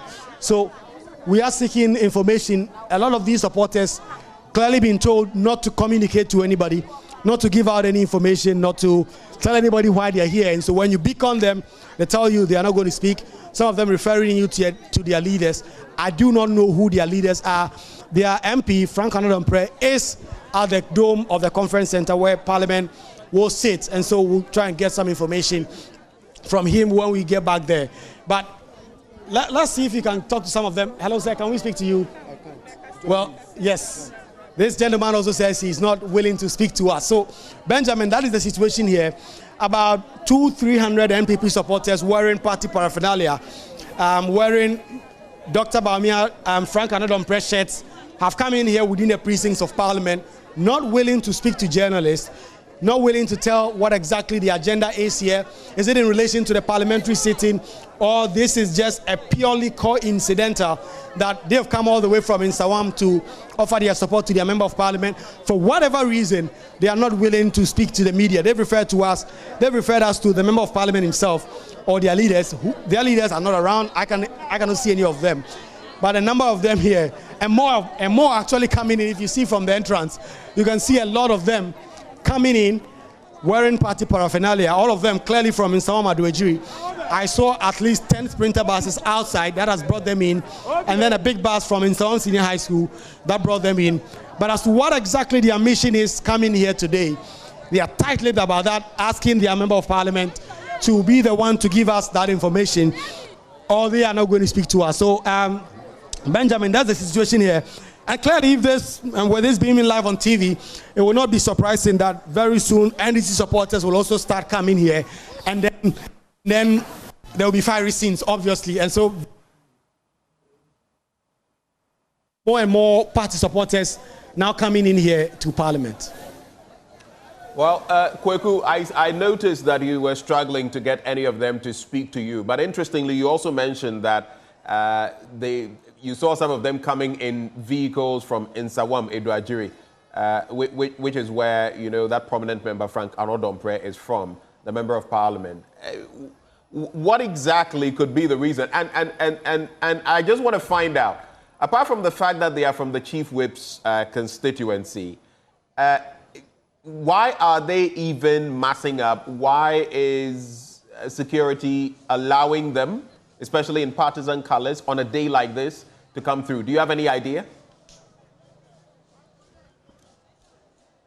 Well, yes, that's very shocking because all of them have come into the precincts of Parliament unimpeded. I've not seen a single police officer try to question them or try to ask them questions. It perhaps suggests that there have been a prior agreement between the leadership or Frank Anadom-Pre himself and the security here that these persons are coming. These are all speculations. As of now, I cannot confirm any detail, but a number of them, more than 100 supporters, partisan supporters in partisan clothing, have massed up here in Parliament on a very, very, very, very crucial day in Parliament. None of them willing to speak to me. None of them willing to give me any information as to why exactly they are here. But like you said, there are 2 FPU route control vehicles stationed right in front of Parliament and also at the conference center. None of them stopped any of these party supporters from coming in. They were all allowed unimpeded access. They've come in now to the precincts of Parliament. So they've entered the inner perimeter of Parliament. This is not where Parliament is sitting today. Parliament is sitting at the conference center, the dome there. But they've come in here. You see that dome. This is where Parliament used to sit during COVID when the chamber was not in use. This has been abandoned for some time now, but they are around that car park around the dome. And there are 200, almost 300 supporters coming in with a lot of buses. None of them, of course, willing to give us an indication as to why they are here, not willing to speak to us, referring us to the Member of Parliament. When we get back to the dome, we'll be seeking to find out from Frank Anadom-Pre why all these party supporters are here and why they've seemingly been allowed in by the security without any issue. What exactly is the event? What is the occasion that MPs, these supporters from the eastern region have all come in here? I can tell you that all of them are coming in from Nsamadroji because all of them are wearing the same T-shirts or purportedly coming in there because, of course, that is the shirts they are wearing, Frank Anadom-Pre and Dr. Mahmoud Bawumia, all of them supporters of Frank Anadom-Pre, their NPP chief whip in Parliament. And all of them have been allowed in the precincts of the House. And as we begin to get outside to try and get some information as to why exactly that is so, the MPs themselves will be in there and will try and get some information from there. But the guys in here who have come in here, pretty tight-lipped about the situation, not willing to give out any information, not willing to speak to you about what exactly is happening, only telling you to go out there and speak to their Member of Parliament or their other leaders. Outside Parliament, a lot of traffic beginning to build up. The security arrangement here. You can see that FPU vehicle, route control station right in front of Parliament. It is not a usual scene in Parliament. You don't always see this. However, that FPU in front of the conference center, a few occasions when there are big national events at the conference center, you see them there. But yes, during the last 4 days, they were not there. During the sittings, they were not there. But two of these route control vehicles are here to try and beef up the security within the precincts of Parliament. I don't see any more buses bringing in the supporters. All these printer buses have parked right in front of the conference center. Obviously, they're going to stay here and wait and take out these persons when it is time to leave. So, Benjamin, a lot of really, I don't know what exact words to put them, but colorful scenes of MPP supporters, but without any iota of idea what exactly they are here to do. The police have barricaded the entrance of the conference center. They've also blocked that side. Early in the morning, that side was not blocked, but now it has been blocked to public access unless you are able to show that you have some specific business to do in there.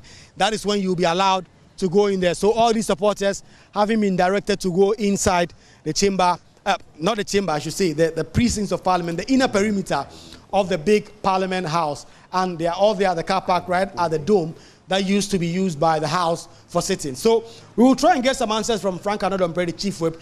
I should say, however, that early on, we reported about the military presence in there. We're getting some information from some leadership in Parliament that it is a usual occurrence that some of these military officials come in there to sweep the chamber and then leave. And because they do so very early, we are not accustomed to seeing them. That is information that have been passed on to me by certain senior officials within the leadership of the parliamentary service. But the new twist of what we are seeing here, NPP supporters massing up at the precincts of Parliament, not clear what exactly they are coming to do. Is it in relation to the sitting, or it is a completely different business?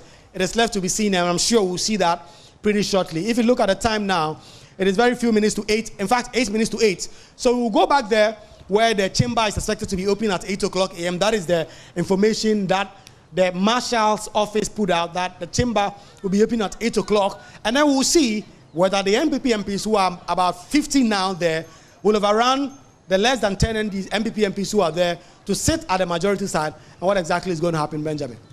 Kweku, and you took the wind out of my sail. It will be very interesting to hear from the Nsawame Duajiri lawmaker, who is also chief whip on the MPP side, to find out what he knows about these close to 300 supporters, party supporters in party attire, who have, you know, besieged the place, so to speak. But we'll cross over to you later when you are able to interact with him. That was Kweku Asante. He's our parliamentary correspondent there. My concern here, my fear, if the other side also brings in their members, I so don't want to see some of the scenes we saw at the start of this, Parliament. And I'm just hoping that, well, they will be able to weather the storm, that cool heads, level heads will prevail on both sides, and that I cannot decide for the speaker. There's a purported post from him yesterday on social media, which you cannot read too much into it, but I'm just hoping that in the end, sanity will prevail. This Parliament has seen too many. Benjamin, what's curious is that we're just questioning why the military were deployed to the premises of AICC, but the police are there. They can see these people in party colors. But Kweku Asante says from where, if you look at it, it's the very entrance, the roundabout, right where, is it a roundabout? Right at the very entrance of Parliament, if you are using the main road where the AICC is opposite. And at least you don't see police officers in that, from that angle or in that end. They are on the other side. Hold on. What I'm saying is that all these measures have been put in place to beef up security. What is more secure than ensuring that people do not turn up anywhere near the premises in party colors? I get that. That's the question that's on my mind. I don't know what the security protocols are, so I'm not going to. We have soldiers there as well. Well, we saw that FPU van, or should I say vehicle. What are they doing there? Well, I just hope it doesn't degenerate. That's all. We're taking a breather, and we'll come back with more action right here on the AM show. Stay.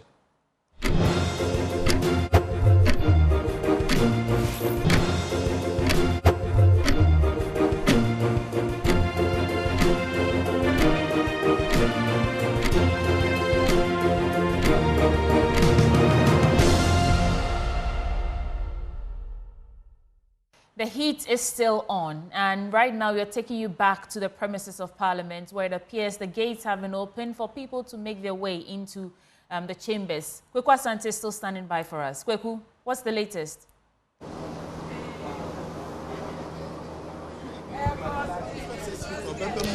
Yes, so the chamber has now been opened, and MPs are now lining up to be screened. The first person to have entered was the majority chief whip, Frank Anodompre.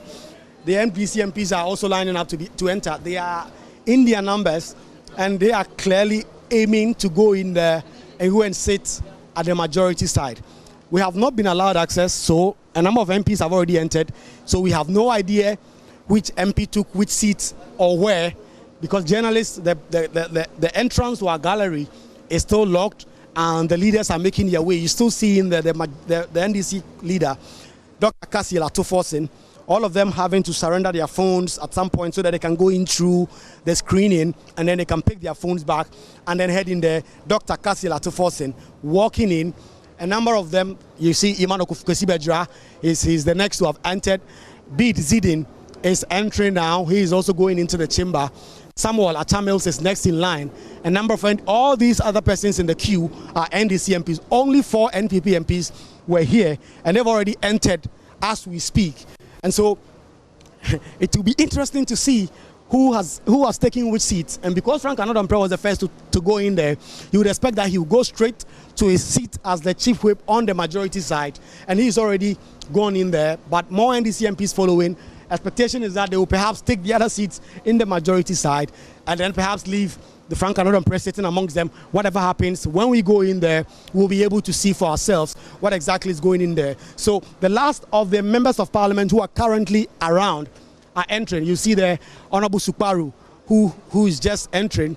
Then the MP for Kpone Katamanso also about to go. Then Bismarck Nyakote MP also going in there. A lot more, about five NDC MPs, the last in the queue who are going in there. Journalists have still not been allowed to go in there, so we can't see what exactly is happening in the chamber and which seats, which chairs, which area has been taken over by the sides of parliament, and we'll be trying to get some access as to what exactly is happening there. The last of the NDC MPs now going in. The last NDC MP is now entering, and the rest of the other persons who are going in there are staff. And then other persons will see whether journalists will now be allowed to go in there, and then we'll see the situation with the situation and see whether they will allow journalists to go in there with their cameras. This is the entrance for our camera. This is the entrance that our camera has been using since. In fact, I can confirm to you that the NDC MPs have taken the majority side. I see Peter Lanchene Tobu sitting right here across where I can see from the chamber, and that is where NPP MPs have been sitting. That is the majority side of the house. They've now taken those seats in the house. They've now taken those seats in the house. The NDC MPs have taken the majority side of the house. I can confirm that. I can confirm that the NDC have taken the majority side. You can see you can see Peter Lanchene Tobu, who is in there, and that is the situation. The NPP have taken the majority side. The NPP have taken the majority side. Well, yes, the NDC have taken the majority side. We have gotten first view of the chamber. These are the NDC MPs sitting here. The minority leader, Dr. Kasiel Atoforsen, has taken the seat as the majority leader. He has taken the black seat. Frank Anodampreh is still seated around together with the other persons. Habib Idrisu has taken the seat of the majority leader, obviously protecting it and trying to ensure that no person takes that black seat. But the NDC MPs have also moved their black seat over to the other side, with Dr. Kasiel Atoforsen now seated on the majority side. What you see in your shot, that is the right-hand side of the speaker. That is the space that is reserved for the majority side, and the NDC MPs have taken that. Still, the NPP MPs who are around have also taken that seat. You can see Frank Anodampreh there, also around the majority side. Habib Idrisu, also around that side. The MP for Sefi Akontomra, who is the deputy majority whip, Alex Jonobo Atete, has also taken his seat. And so the NDC MPs, in their numbers who've already come in, have taken the majority side, just like they said they were going to do. We are not allowed to get close into that side to conduct interviews, because that is considered a chamber of the house. And so we are staying a little back and observing proceedings. But all the NDC MPs who are now coming in are now taking their seats on the majority side. In fact, I've actually seen a number of them who've actually come out to come and remove name tags and taking it to the other side. But just like we expected, the NDC MPs who've insisted that they are the majority in parliament have gone in there to take the majority side. This is the second time within the 8th parliament that something of this sort has happened. You will recall when parliament was about to be sworn in on the midnight of the 7th of January, the NDC, who insisted that they had won the majority of seats and the NPP was seeking to take that away from them, took the majority side. That time around, it was within the chamber of parliament, the chamber of parliament itself. That has been done, and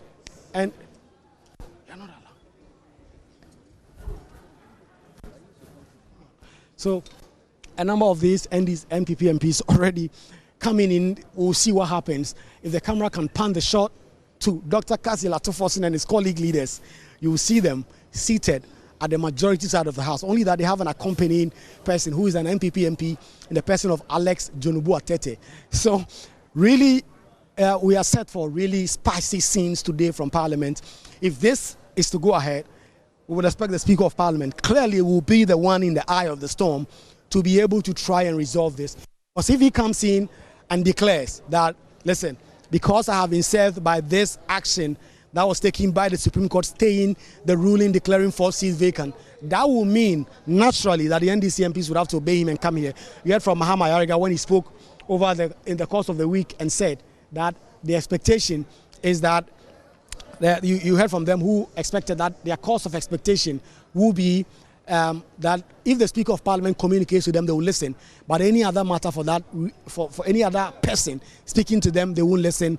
They do not take orders from the Supreme Court on social media. So explosive scenes expected to be seen here if both sides do not really take their time and act accordingly, because the NPP MPs have been outnumbered in the House today, and there are just about 4 of them who have already come in.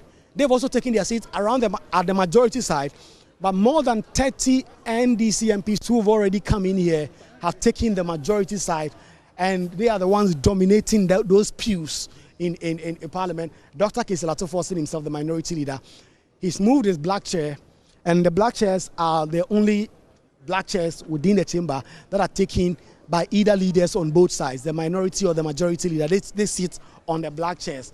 So what I suspect might have happened, and around that time I wasn't in, is that when the NPP side entered, Frank Anod and Prena Bibi Idrisu took Alexander Afenyo-Markin's chair, they sat on it to ensure that no one takes that chair, and then the minority moved the black chair from the other side that Keselato forcing you to sit on the minority side to that caucus, and it's already seated on it. You can see the MPs themselves.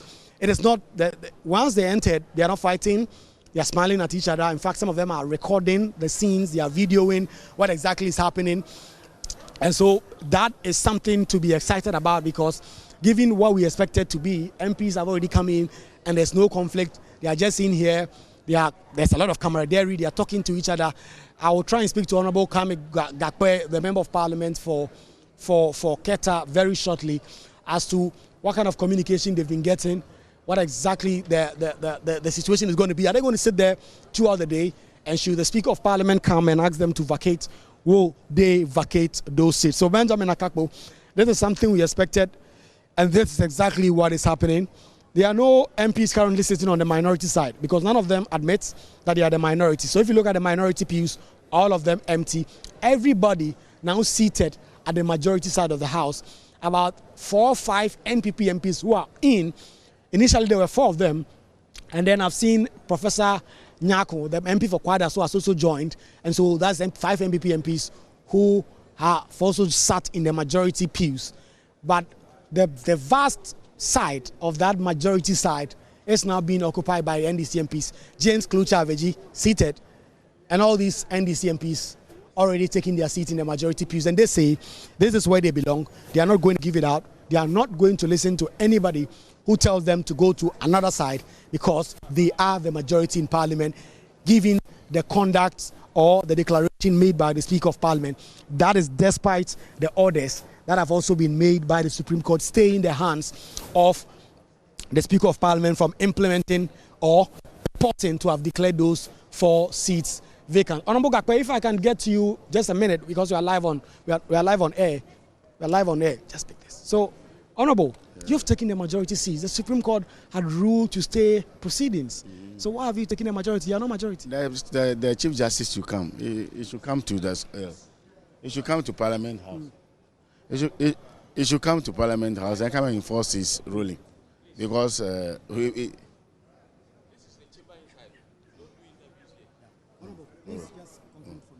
yeah, so we are asking, I mean, this is a chamber. Parliament is a master of its own rule. And then, I mean, we have 3 arms of government, so this is Parliament. So we do things based on our standing order and the Constitution.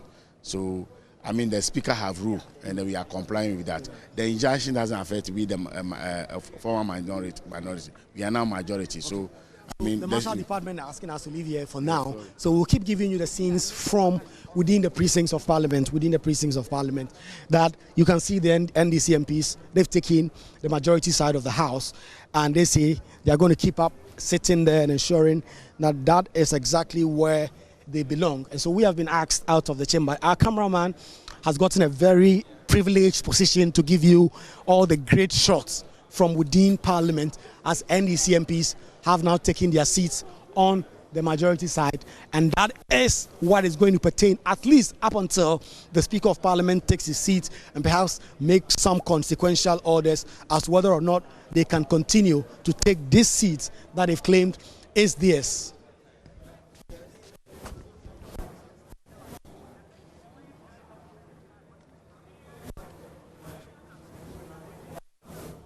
So, Benjamin, that is the situation here. NDC MPs have taken the majority side, and they say they are going to sit there up until the Speaker of Parliament makes a declaration otherwise. Whether or not the backbench will ask them to go back to being minority, we'll see in the next 2 hours at 10 o'clock when Parliament is expected to sit. Kweku Asante, thank you for the yeoman's job you're doing in Parliament, the makeshift Parliament, and we are also live on Joy 99.7 FM, bringing you scenes from the Accra International Conference Center, right around the Parliament House as we know it.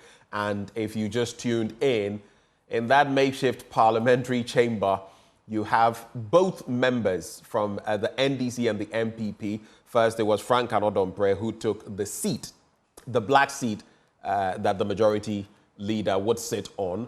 And then the NDC MPs also came in. They have more numbers in the chamber currently compared to the MPP. But everybody, NDC and MPP, they are mixed up on the majority side. There's nobody sitting on the minority side. So I guess today, for the first time, we may have two majority sides in Parliament. But let us bring in our guests on this conversation. Sweetie, I see you smiling. Yes, it's interesting that there's no resistance at all coming from the NPP side.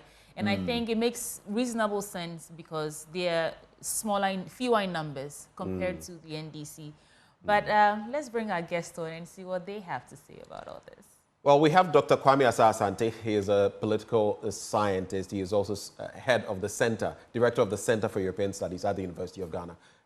Doc, good morning. Good morning, Ben, and good morning to you, Sweetie, and our viewers. All right, let's go straight down to it. I'm sure you're watching TV, or at least you've caught some of the action this morning. What is your take so far? Don't you see Dr. Kwame Asah-Asante smiling already? What is your take so far? It's an interesting development. I hope and pray that whatever grievances that they have, they will be able to, allow cool heads to prevail. And that at the end of the day, we will have one Ghana, one parliament, and one democracy. I am not oblivious of the fact that there are problems with our democracy, but problems are meant to be fixed. So in all these things, I think messages or signals have been sent to various quarters. And I believe that key actors within this political space that are very, very, very attached to these issues will look at them and see how best we can, soldier on. It is my hope and prayer that going forward, we'll be able to right the wrongs, we'll be able to set the rules of the game right, and then also inculcate in our people the sense of responsibility and the rest of them. I think this is what I can say for starters. Okay, so just a few quick thoughts. Accusations have been traded about who came earlier and why someone entered the chamber and what this side was there that early for or what that side was there that early for. It also appears that there's not going to be the giving of any inch of space as far as the two sides are concerned, because like I said, they're both massed up at the makeshift, chamber on the majority side. It could be a recipe for, for now they are calm, but we've seen our parliamentarians do some gymnastics, you wonder whether they were trained in any martial arts.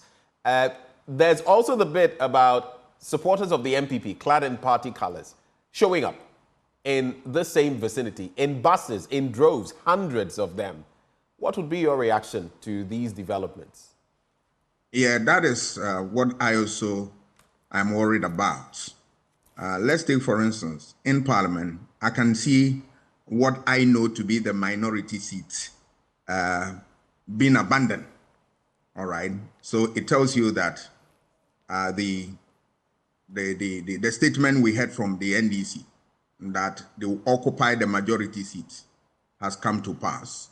And then by this, I also see that when the NPP also, I don't know whether they are in already, they will also be at the majority seat. And this is where it gets murkier if we don't have who has. But one thing that I know for sure in Parliament that we have seen in other jurisdictions where sometimes there is also, accusations and then sometimes even fisticuffs. In extreme circumstances, we've seen that in Kenya and the rest of them. And our Parliament has given us, a little bit of it when we saw the election of the Speaker and the matters arising there. That said, I want to believe that we'll continue to have, cool heads prevailing here. And that my biggest worry is the supporters who have been asked to come to the area. If we don't take care and handle the situation there, and then NDC also bring their supporters, you are likely to have a confrontation. And I trust in our security because yesterday I read a statement from Parliament about the security arrangement and all that. And being a former reporter of Parliament, I always know that in matters of this nature, Parliament is firm and they want to leave no stone unturned. And I also know that in matters of this nature, the police, what I've seen over the years, they've been professional, calm, but they are firm. So I want them to not to disappoint me and disappoint Ghanaians, so that at the end of the day, whatever difference they have, they will be able to settle it and then allow us to have, continue to have the meaningful democracy that we'll have. It is a prayer, but I think that as we are speaking, they are also listening and listening with rapt attention, and that they want to give Ghanaians what we deserve by making sure that this democracy survives and survive forever.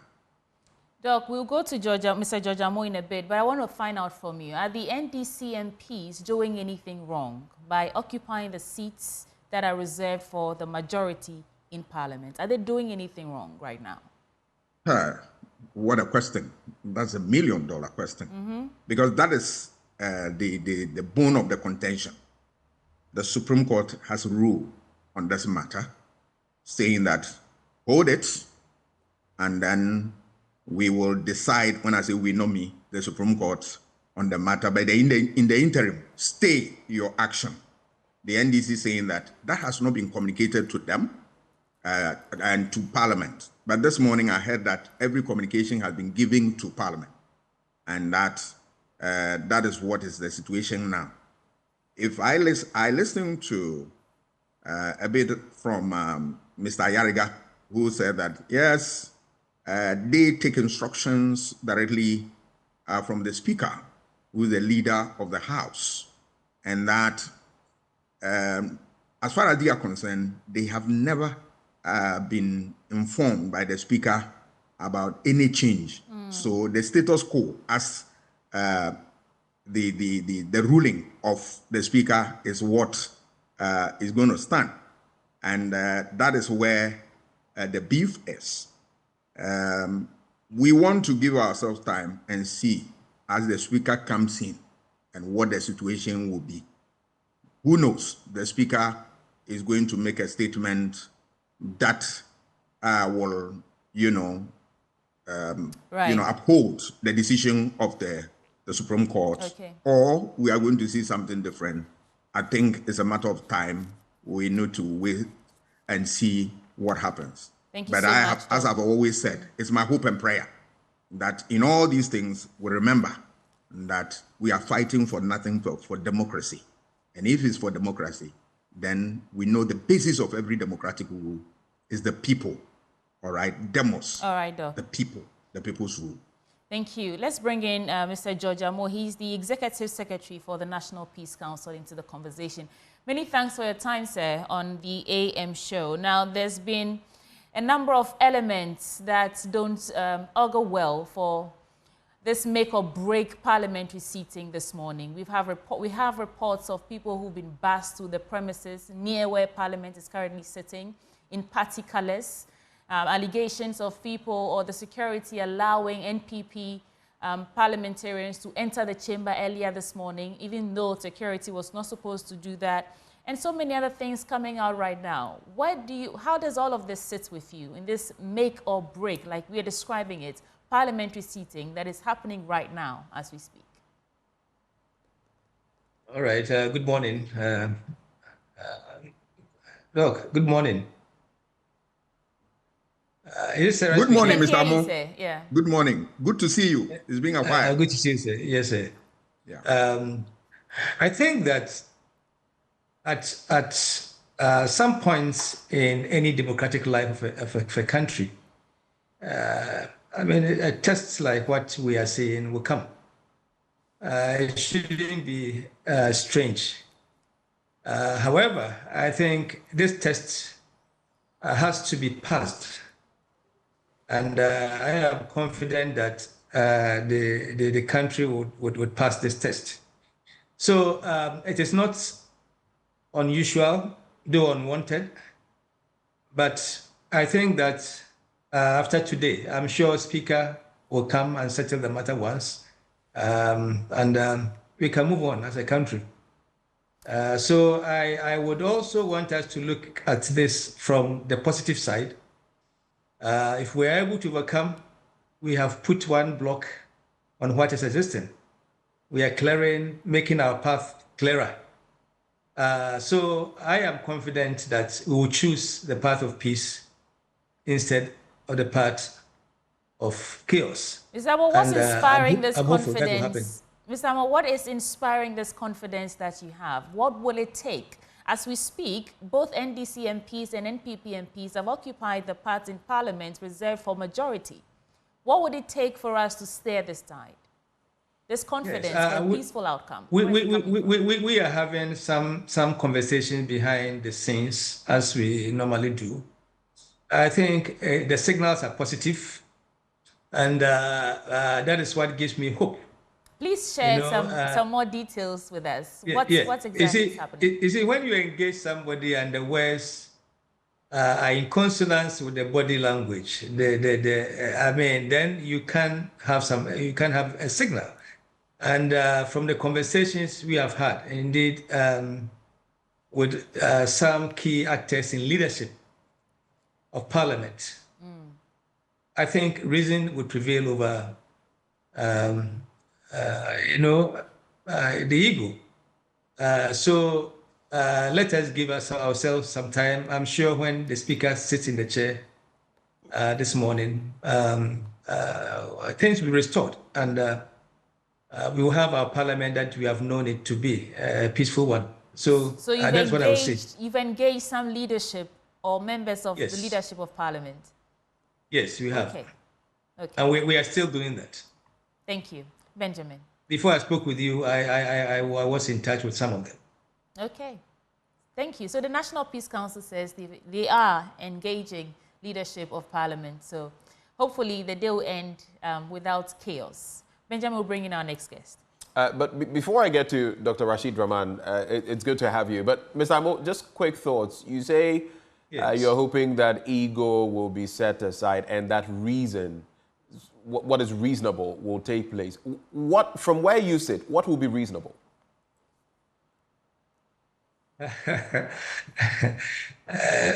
Ben, you are pushing me, but yes, because both sides in Parliament think their stance is reasonable. So I'm asking you, what do you think is reasonable? Yes, you see, the Speaker would have to make a statement on what is happening, and I am confident that that statement would be reasonable. Okay. Okay. Yes. The statement. You let's wait for the speaker to sit. This speaker will not lead this parliament to chaos. He will not.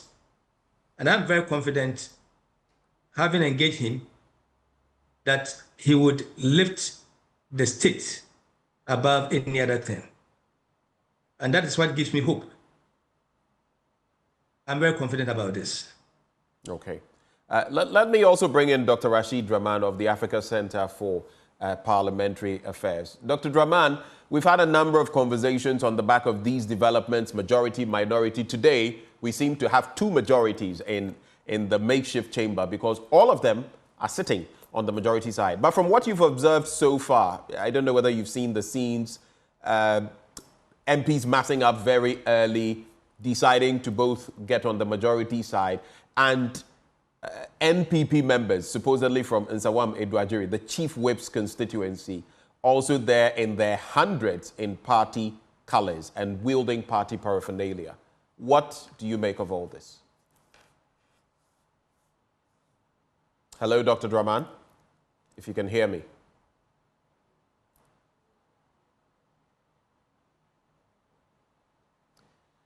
Let me try one more time.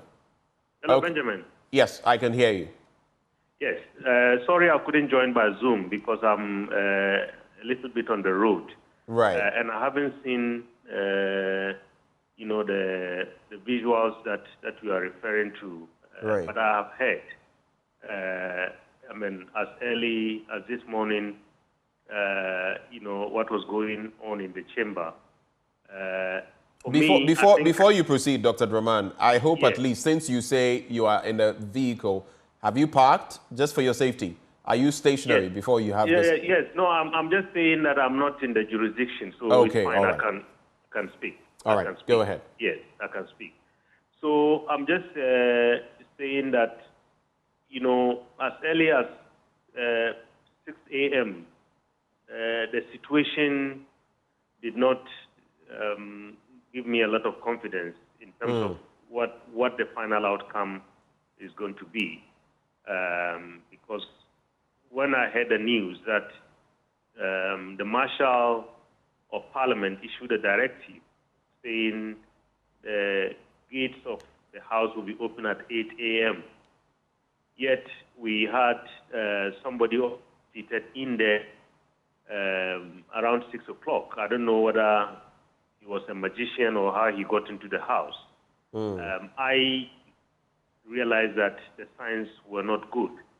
And for me, what that indicated was that all the conversations that we've had on your platform, on other platforms, where all of us, including I've heard my friend George Amoh talking about, you know, the confidence that he has in terms of the outcome of today. I think all that might have fallen on deaf ears because I don't think very much has been done in terms of bringing the two sides together in terms of some confidence building. The two sides appear to have really dug into their very kind of strong positions. One parliament, two majorities, no minority. Very bad for what is about to happen to our country today. And I just hope that even if we didn't get the clarity that we needed from the Supreme Court, which would have maybe put all these to rest, hopefully, maybe we'll get some clarity from the Speaker, and one that perhaps takes the mood of the country into account, you know, looks at, you know, where we are, and generally look at, you know, the persistent challenge that most democracies face today, the issue of trust, lack of trust. I mean, the Speaker himself said this recently. I attended his lecture in Lagos. He says the people who lead don't have trust in us. So, and this is not unique to Ghana. Data after data, you know, in a recent the Afrobarometer report has indicated about our country as well as other African countries. So I just hope all these will be taken into account. When the Speaker steps into the chamber, he will be guided by all these, the bigger picture. I mean, some people might not be happy, you know, but I think the unity of our country, the oneness of our country, and the effort not to plunge our country into a crisis that could spill out of control, hopefully would guide the Right Honourable Speaker and the leaders once they step into the chamber this morning. So there are interesting scenes in the chamber, but all eyes are on the Speaker. Today, I don't know how to put this, but he would probably be the most powerful figure. Of course, I know the pecking order and how some things go, but all eyes today are on the Speaker of Parliament and what decision he will arrive at. Yesterday, I interacted with Roxanne Nelson Dafiamakpo, the South Dine legislator, and he made mention of the fact that for them, it's a simple matter. The Speaker could simply decide, okay, the Apex Court did not give us a clear decision on the matter, on the face of the law. So we're also going to adjourn Parliament, sine die, indefinitely, and until the court decides what the right thing is that must be done. Remember that the Apex Court also did not decide on the matter. They just stayed the hand of the Speaker in terms of the execution of what he had delivered in Parliament. Makes for interesting times.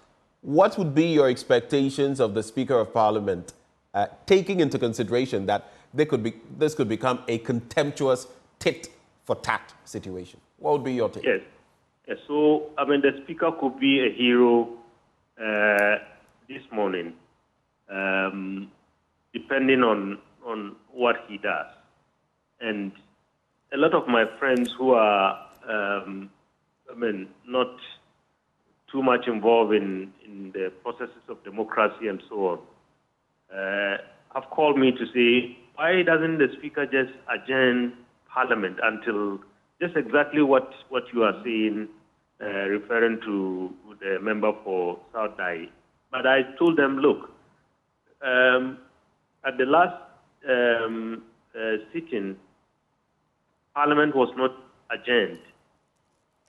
So that can only happen today when they come together. And I think I buy into that suggestion, because then maybe people can go away. Sometimes time heals. And hopefully, as the days and weeks go by, some discussions can happen and some compromises can be struck. And in fact, there are even some who are saying maybe the Parliament should be adjourned until elections, just so that we avoid all this unnecessary, the business of the country will suffer. But I think it's better than having maybe a war situation on our hands. So I hope those who are speaking to the Speaker, those who have access to him, perhaps would advise him appropriately. And that is certainly one of the things to do, because tit for tat is not going to lead us in. Just a brief follow-up before I hang my virtual questions, so to speak. Is this on both sides? Is it not just a play of power? Because in the end, how many weeks are left in this parliament session, this life of Parliament? Is it not just about egos on both sides? Just my final bit to you. I mean, seriously, Benjamin, I think you have put the nail right there. I mean, it's all about egos. I mean, I was on your program on Joy a few days ago, and one of your colleagues on the program called Honorable Apenyomak and called him the MP for the Futu, and he says, address me properly. Otherwise, this conversation will not continue because I'm majority leader. This morning, I heard the Honorable Abuja being addressed as minority chief whip, and he told the journalist, please address me properly, I'm majority chief whip. Right there, I think that is what is at play.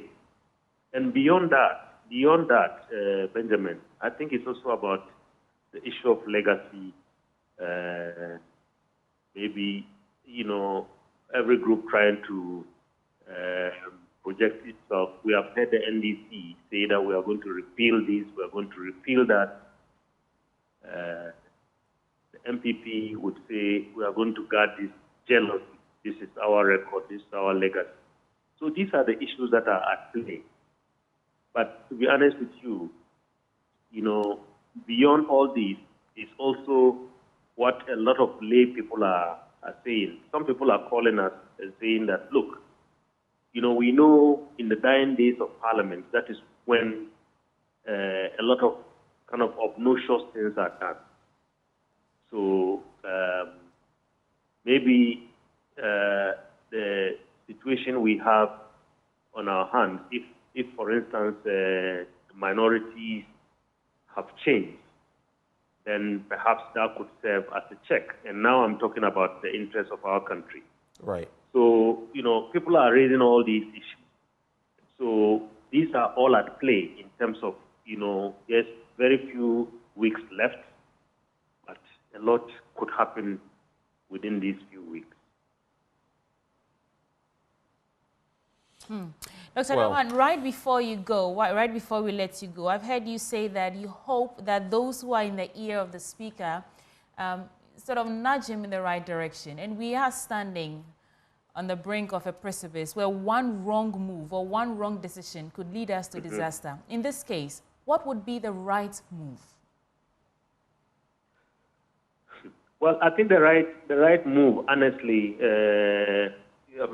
if I could offer any advice to the right honourable speaker, is to walk into the chamber and maybe have a very simple one sentence statement,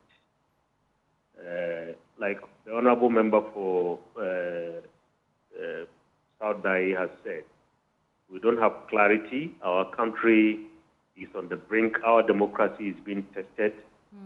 Let us wait until we have clarity on 97, G and H, and then we can reconvene. Well, then I think our country would go back and try and see how we can reset the relationships and make sure that, we keep our record intact, at least as a hope for democracy in our sub-region. Thank you so much, Dr. Rashid Rahman, Executive Director for the Africa Center for Parliamentary Affairs. Right. Yeah. Thank you for having me. Well, we still have Dr. Asa Asante with us. Do we? Doc, are you still with us? Okay. Sweetie, would you like to... Doc, any quick reflections on where we've got to so far in the conversation? Yes, I will take it from where Dr. Rahman ended, and that what can be done if the speaker comes in. What is he expected to do to save the situation? He did say that yes, if they can wait for the Supreme Court to rule so that we can have clarity and move on. I would take it from there. It's a good point, worth noting, but there's more to it, more to it in the sense that it gives you an idea that all that we are happening. Part of the reason is that sometimes when issues like this feature in the Supreme Court. They are not able to handle on time. Let us also remember that the Supreme Court has always been inundated with cases. That if you listen to the Chief Justice, some of the judges handling as much as 1,000 cases and all that is backbreaking. And it's also a problem that we as a society need to confront that problem head on through a certain reforms so that we save our judges from dying on the bench. So that when pressing issues like this come up, they can look at them and then deal with them with dispatch so that, we'll have clarity on this issue. Because when you look at some of the cases, you realize that because of the difficulty the Supreme Court has, and virtually handling every case in Ghana, it is unable to handle some of the issues quickly. Let's look, for instance, the issue of Domlibo matter. The Supreme Court came in with their judgment when the man had been hounded out of office already, and then ruled that the president was wrong. All right. It may not be the fault of the Supreme Court because they are inundated with cases. So that calls for a serious reform where we can look at a situation where in certain jurisdictions we have constitutional court and then we have other court. Where the constitutional court is like the Supreme Court, handling fewer cases and then they leave the rest for other courts to handle. We need to begin to look at that so as to save our judges not to die on time and then also save the democracy. All right. If we go there, it's a long road, but I think it begins with what? A step. We need to look at that so that there are lots of work that are on them that prevent them from dealing with issues head on. All right. Quickly within a short time. It's where it's one of the factors that have brought us this far. So I believe that we can also look at that and then help both sides, the court and ourselves, because some of the issues like what my colleague Dr. Brahman has been saying and all that, the real beef is 97(1) G and H, all right? And that is what we expect the Supreme Court to rule on quickly and give us what? Clarity. Beyond that, I also, from my reading and where I sit, I believe that there are certain germane issues that we need to deal with. And Dr. Brahman also touched on part of it, is the issue of trust among our institutions within the state. Yesterday, I spent a lot of time reading the CDD Afrobarometer reports. And it is interesting to point out that 27% of Ghanaians are the only people who have trust in what? The courts. Can you imagine that? And if you come to those who are political, who are, deep in what? Politics, neck deep in politics. If you talk about the NDC, about 24%, and NPP, 28%. That is when you have NDC government in office. Those who trust the court, 24%. When you have NPP government in office, those who trust the court, 28%. It tells you that there's a big trust deficit, which we need to work. Part of it, the Supreme Court can also help us to work on what? The trust issue. And we as a society must also work so that the two entities, the Supreme Court and ourselves, will be able to arrive at a situation where trust will be there. Because when people lose trust in the courts, obviously we go back to the Hobbesian or the Lockean state of nature, where life is nasty, brutish, and short. We don't want to get there. And that is why we set out the stage to create a government that the government will do our bidding by protecting our rights and our what? Property. Okay. And when they do that, they're entitled to obedience and social contract, simply put. So all that I'm saying that is another issue. Another issue that I identify is the issue of certain rules that are not clear. There are gray areas in the work of Parliament. All right, we need to clarify. And one is the 97(1) up to G and H, and other ones. We believe that from time, we need to, the court must come in and help us in no time, because some of these things will come up. Right. And the earlier the court deal with them, the better it will be for us and then also move on. Right. Last Doc, point I want to talk about. I do want to bring you back a little bit. I mean, the Chief Justice did launch that initiative, Leading Justice, a few months back. And part of the elements in that Leading Justice is speed. So I guess what I want to find out from you is the swift response to injuncting or, ruling on this matter on declaring these 4 seats vacant and asking that the Speaker of Parliament stay execution on this. Is that something that we should be commending, because it feeds into her leading justice in terms of speed as an element of this Leading Justice initiative? No, this case has not been ruled upon. What I know, I'm not a lawyer, is that they have stayed the hand of Parliament to execute. But to to put judges together in 24 hours to determine that is fine. But I would have loved, just a humble proposal, that the court would have given us the verdict quickly, rule the substantive matter, and then we'll move on. Because once it drags, then it creates. Remember, this Parliament has a short period now to end the tenure or the life of this Parliament. So if we don't get it on time, then it's going to be problematic. But the court also, let us not be oblivious of the fact that the court also is inundated with work, lots of work. And we as a society have not taken the trouble to help the court out of this difficulty. Once we should be able to start the conversation around this, to be able to find out how we can deal with this. Is it the case that we want to have a constitutional court or want to just give certain cases to the Supreme Court to deal with so that their hands are free to handle these things, so that people do not read politics into it? And that brings me to, when cases delay and all that, depending on which side of the political divide people find themselves and their own interests, they begin to speak against the court. They begin to politicize their decisions and all that. All right. But the difficulty here is that we as a society have not sat down to take certain relevant, examples to improve our lot.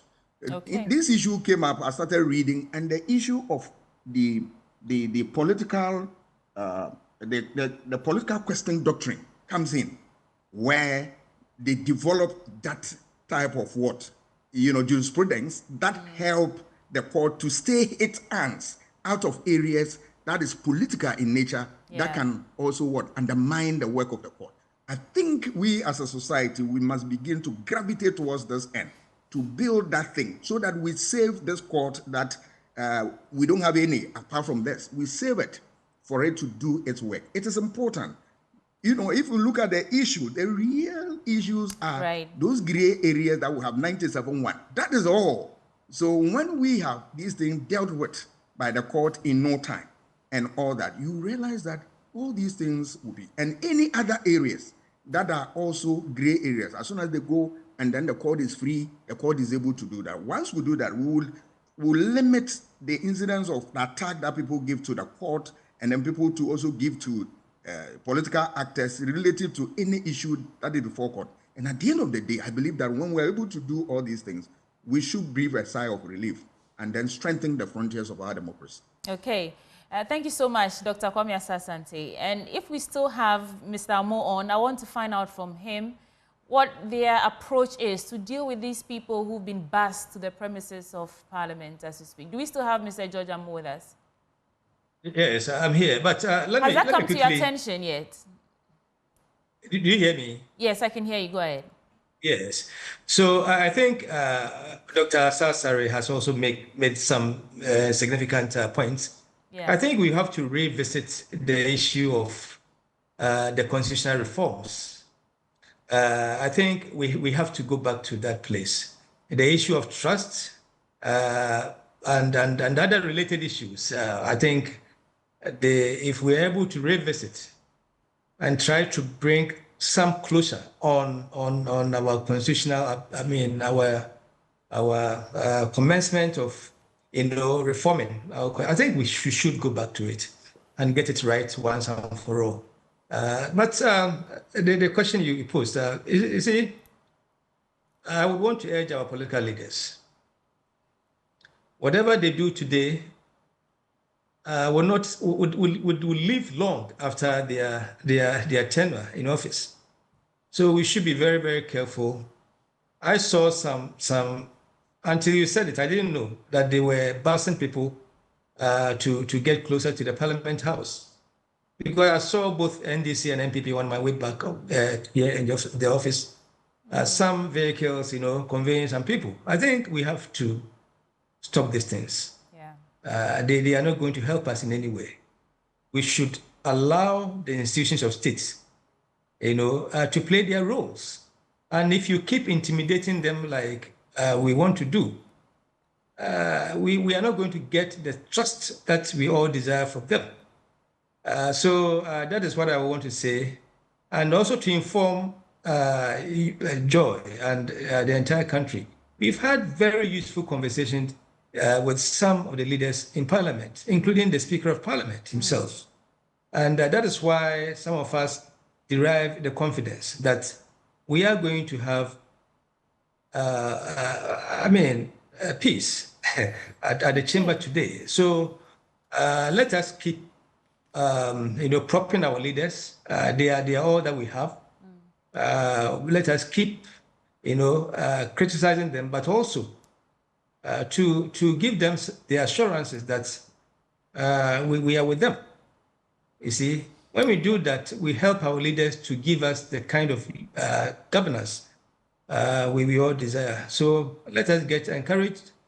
I'm sure the leaders of our country will not yield to chaotic, state. We have come across it before, and I'm sure we are going to overcome this. By the end of today, we would have crossed this path, and Ghana would be the winner.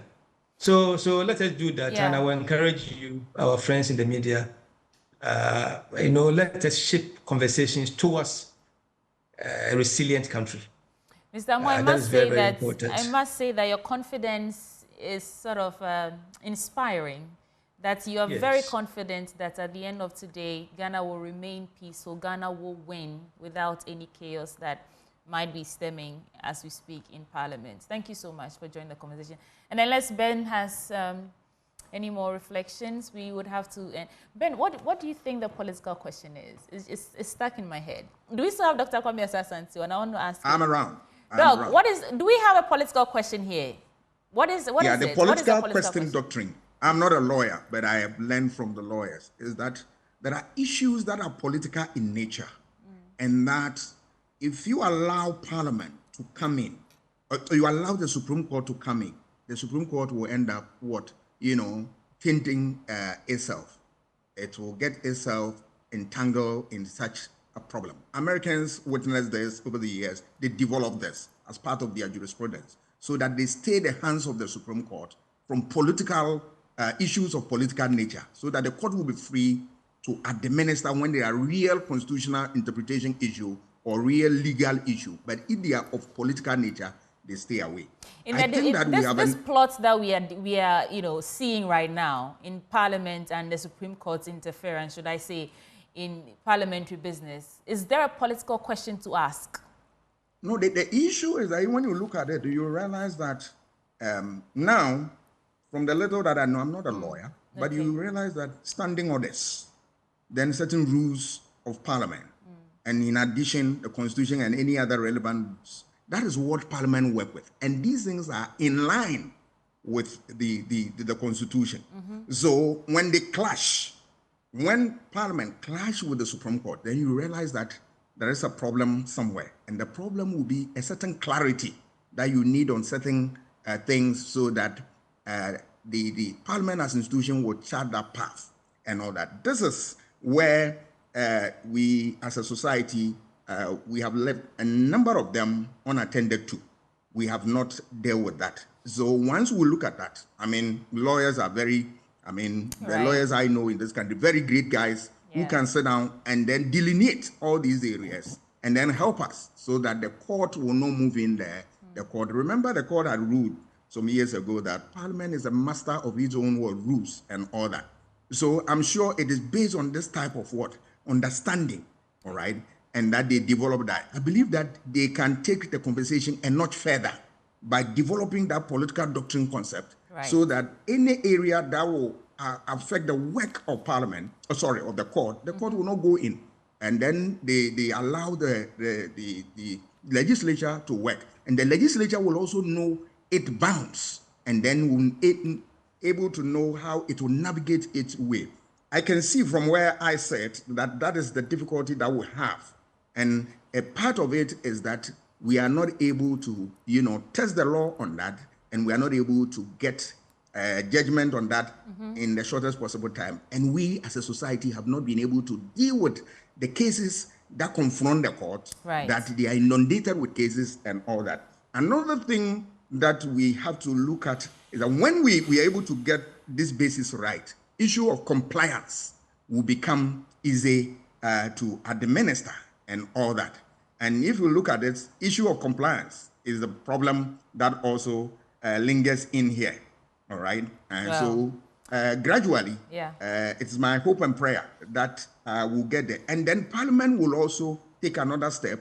I know that when members are elected to Parliament, they walk them through ABC or parliamentary life and all that. Doc, you have to land on this point for me. Yeah, I'll land. Yeah. One of the things that we need to do is to be able to strengthen the socialization process in Parliament, where they inculcate certain norms and values in people, and then also to know some of these gray areas and how we can navigate our way. Because the issue is before the Supreme Court, I want the court to then we'll come out with, look at what the court has said and see how best we can also contribute to strengthen the frontiers of this fragile democracy. Thank you so much, Dr. Kwame Asah-Asante. Benjamin Akapo. Well, when you asked, I was smiling. Pardon me? Yeah, I'm looking forward to seeing you in Parliament. Okay. For those of you who don't understand what she means, I'll be heading there. That's what she's referring to. Not that I have any. But it's interesting because basically what you were asking, the political question doctrine, would then focus on justiciability. The court has the power to rule on legal matters. And usually in the United States, you would see some of these come to the fore. And Parliament or Congress or whatever does its work when it comes to politics. And so in a way, it weaves into the separation of powers and the rule of law. Don't commingle or intermingle some of these things. So that in the US, they have an interesting system where there are areas where the courts will not come in. They will leave the political actors to do their own things. Here, of course, our situation is a bit of a And I remember Dr. Ben, is it Bonsu Mensah, on Newsfile, Samson was calling her Mami, so I remember her as Mami. Right. And she was saying that Mensah Bonsu, Dr. Mensah Bonsu, and I think she was explaining around the same thing about how Parliament's business nobody can tell Parliament how to do their business, except they are not doing their business constitutionally. Exactly. Only then can the Supreme Court come in and say, okay, you've done this and that, it's not constitutional, you need to take a second look at it and do it well. But this is where we are. And Kweku Asante is still in Parliament for us, we're bringing us up to speed on everything happening. But for now, this is where we end the conversation. Dr. Kwame Asah-Asante joined us, he's a political scientist. And we also had Dr. Rashid Draman, the Executive Director for Africa Center for Parliamentary Affairs, as well as Mr. George Amoh, the Executive Secretary for the National Peace Council. Thank you for your time. There's a lot more coming your way. Don't go away. Oh, but right before we go, you have to take note of this important information. Medicas Hospital, a modern healthcare facility built with your recovery in mind. They have a message for you. They say, they have spacious wards built with your family in mind, a warm and caring pediatric unit built with your children in mind, and we've assembled some of the brightest minds in medicine, led by Dr. Ya Osafo, the drive-time doctor, to serve you. And we offer general medical services as well as specialist services in plastic surgery, obstetrics and gynecology, child health, urology, psychiatry, that is mental health, and eye care. Additionally, we offer a comprehensive medical diagnostic service encompassing endoscopy, medical laboratory services, x-rays, and scans. Also, a 24-hour pharmacy ensures you will always receive efficacious, safe, and affordable medicines. And we bring you the most powerful medicine of all time, simple human kindness and empathy. We take pride in holding ourselves to the highest attainable standards, and we accept all forms of payment, including from private health insurance companies. This is Medicas Hospital. And you can locate us at number 10 Kinso Street near Ashalebotre School Junction. And you can also call on 0501 477 340 or reach us on all social media platforms at Medicas GH. Medicas Hospital, a place for healing. A lot more coming your way. We'll be right back.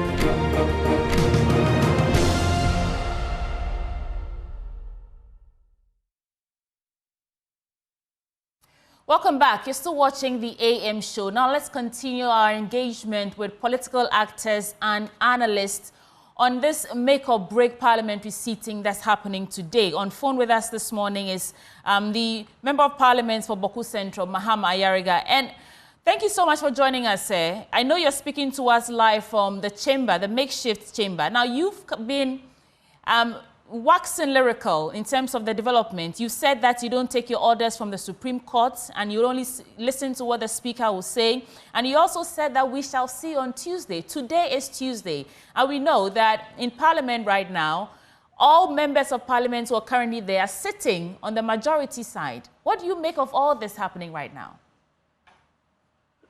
Well, I think that our side gave clear indication on Sunday when we briefed you, the press, and told you that we hold ourselves as the majority caucus in the House. And so we will conduct ourselves accordingly. That is why today we are here in the chamber, and we are sitting on the right-hand side of the Speaker, which is the place designated for the majority caucus in Parliament. So we're just doing what we told you that we will do. But, Mr. Ayariga, there is that injunction asking the Speaker to stay the execution of that, should we call it a ruling? Would it, if you're listening or you only take your orders from the Speaker, would you not rather wait for the Speaker to determine how this day plays out, rather than occupying the seats that are reserved for majority, since this issue is really still, under discussion? Yeah, so that's exactly what we are doing. We have come into the chamber to sit exactly where Speaker said we are supposed to sit. Did the Speaker based on say what he that you're communicated supposed to Parliament last Thursday? And so when he comes into the chamber and he tells us that the situation has changed, and therefore we should act differently, then we will do that. So as we sit here, we are sitting according to what the communication of the Speaker on Thursday implies, which is that, we are now the majority caucus, and then we are entitled to sit on this side. The Supreme Court matter was subsequent to the Speaker's communication to us. Whatever order it is that is emanating from the Supreme Court is to the Speaker. When he comes into the chamber, he would communicate that one as well to us, I believe. And he will give direction as to what will happen. But Ms. in the Ayariga, meantime, yes. Did the Speaker categorically say that you are now the majority caucus, hence you should occupy that part in Parliament, in the chamber? The Speaker declared 4 seats vacant. And those, out of the 4, 3 were caucusing with the NPP. They were NPP members, and then one was an independent but caucusing with the NPP. Right. So effectively, 3 of their members were out, and then one of our own, NDC. Yes, giving out. you 136 seats and the NPP 135. Just do your mathematics. We become the majority caucus, and so we are acting as a majority caucus. It's a simple, straightforward matter. So I don't think that any line of questioning will change that common understanding that the NDC has become the majority caucus and becomes entitled to sit where conventionally the majority sits in Parliament. We've had many political actors and stalwarts tell us that the onus falls on the Speaker. If the Speaker walks in this morning and says that we are waiting for the Supreme Court to rule on this matter, and so that you should reverse back to where you sit, which will be on the minority side, what will be your next course of action? Oh, we will obey the Speaker. Well, okay. Trust me, we will obey anything that the Speaker tells us to do. Because, like we said, this whole fight is about the integrity of the Constitution and the fact that it creates three arms of government. And the three arms, their lines are clearly delineated, what they can do and what they cannot do. The kind of protection that the Constitution thinks they must have is also clearly set out. And we're saying that in this instance, our Speaker, his powers and functions are being interfered with by the judiciary. But if he comes in and says he is okay with it and that we should act differently, how can we cry more than the bereaved? We will act according to his directives. So long as we appreciate our Constitution and our standing orders, the Speaker's communication to us Thursday told us that we are the majority caucus. So we're acting according to that communication. And then if he comes and says that there are developments that have changed the circumstances that we find ourselves, we will again, act according to that communication.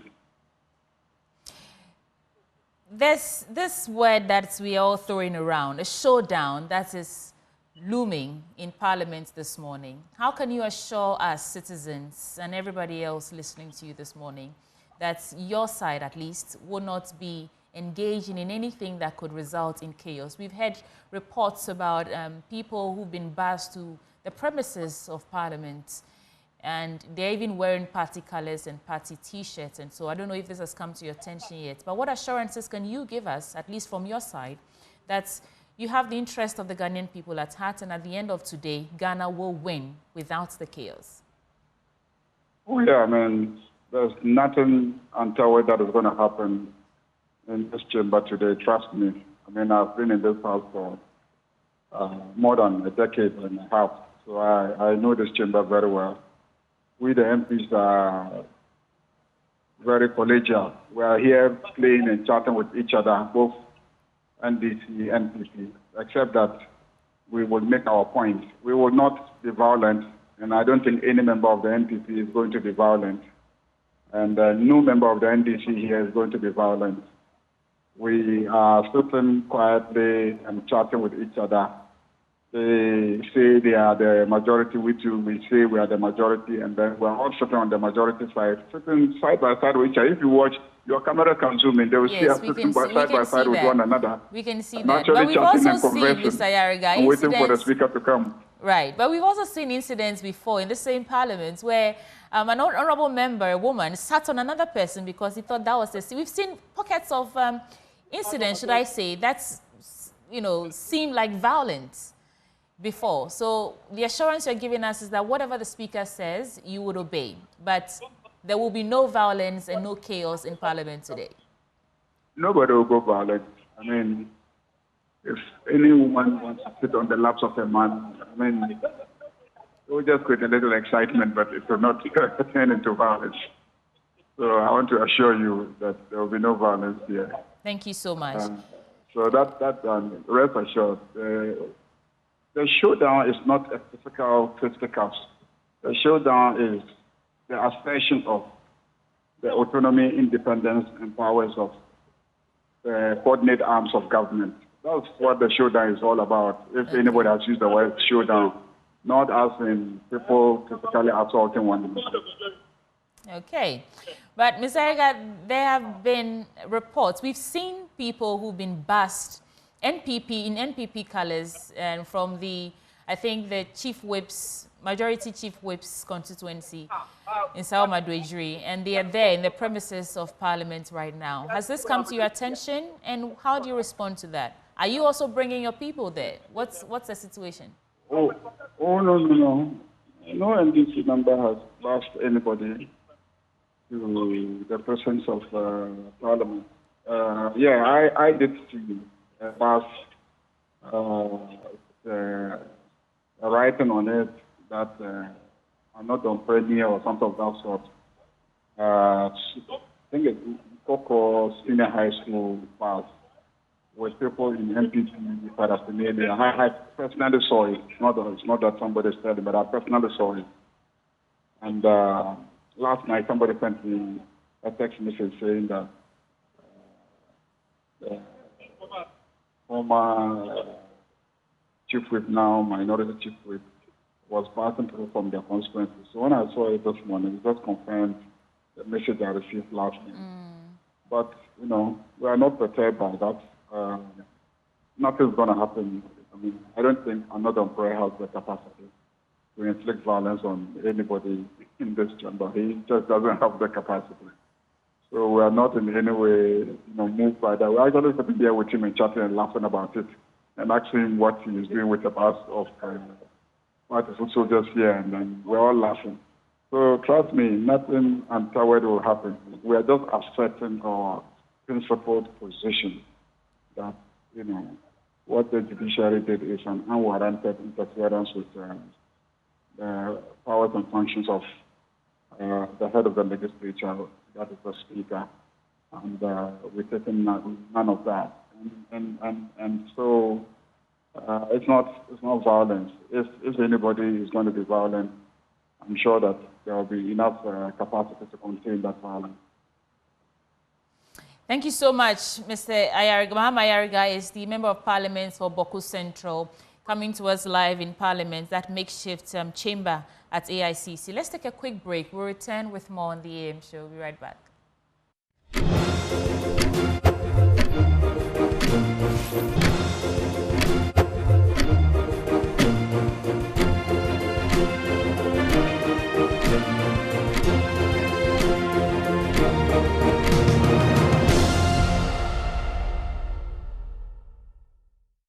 Many thanks for your time. It's still the AM show right here on Joy News. But before we get into our next belt of conversation, get ready, if you haven't already, for the biggest giveaway from Syntex Tank. Syntex is giving away 15 tanks to various communities, and all you have to do is, well, they're doing this to say thank you to Ghana for making them, or making us, the #1.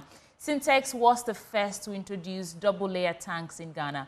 Do you know that Syntex was also the first to come in so many colors, and also the first to come out with inner white layer? So when it's not Syntex, forget about it. Now, if you're a community and you want to benefit from the Syntex free water giveaway, just log into their social media handles at Syntex Ghana. Remember, it's SINTEX, Syntex Ghana, and nominate your community. The more you nominate, the better chances you have of them coming to your community. It's Syntex Tank. Not be any tank, be tanko. The correct tank be Syntex Tank. Syntex Tank, a strong, a tough. Now this morning, let's have a conversation on the 14th annual pre-harvest Agri-business conference and exhibitors. It's the 14th edition, and in the studio with me to get into this is Mr. Elvis Mensah-Bonsu. He's component manager for GIZ Sustainable Employment through Agri-business program. We also have Ms. Theresa Randolph, country manager for Yara Ghana. Ladies and gentlemen, welcome to the program. Thank you. Thank you. So briefly, tell me a little bit about Yara Ghana before we get into the Agri-business conference. So Yara Ghana is a crop nutrition solutions company that has been in Ghana since about 2007. We have been very predominant in the agricultural space, helping smallholder farmers to improve their yields, enhance their crop nutrition solutions that we provide to them, give them a lot of knowledge about soil health, nutrient use efficiency, and make sure that they can improve productivity in the agricultural space. Okay, that's interesting. And Elvis, what do you do at Sustainable Employment through Agribusiness program at GIZ? So, thank you, Sweetie. So the Sustainable Employment through Agribusiness program is GIZ's funded program that is in cooperation with the German government, with the Ministry of Food and Agriculture and the Ministry of Finance, and implemented directly with the Ministry of Trade and Industry. And we also have the EU co-finance part that is mainly operated in the northwestern part of the country. And what we do is to support the improvement of agricultural productivity, especially in the northwestern part of the country. Which brings us to this 14th edition of the Agri-Business Conference. Now, why is it important for this pre-harvest event to take place, and how has the event helped you connect with farmers and buyers over the years, considering it's the 14th time you're doing this, Elvis? Sure. So from our end, with the, our program is part of a bigger EU program. It's actually the biggest EU program in the agriculture sector in Ghana. It's known as the EU Ghana Agriculture Program. And it's mainly limited to the northwestern part, so mainly the Upper West. And then we also have 3 adjoining districts. That is the Mampuku Magduri, North Gonja, and STK districts. And for us, the pre-harvest offers us an opportunity to actually scale up in terms of what we are doing with the different agribusiness actors in the chain. So we have the opportunity to actually bridge the gap between the production that is mainly focused in the northern part and also the market that is also located in the southern part, and also to convey the message, what we are doing via the EU in the northern part, mainly focusing on climate resilience and also enhancing the value chains to other actors also in the northern part of the country. And Theresa, from your experience as a key player in the agri sector, how do you evaluate this annual pre-harvest agribusiness conference? What is the most significant impact that comes to your mind as we speak? So I think, like Elvis just shared with you, Sweetie, it is an occasion, and we like to think of it as the Farmer Market Alliance, because it's really bringing a lot of the key value chain players together in the agri space. And so Yara, for example, is able to provide key knowledge, agronomic knowledge. We help with demonstration trials that have been ongoing.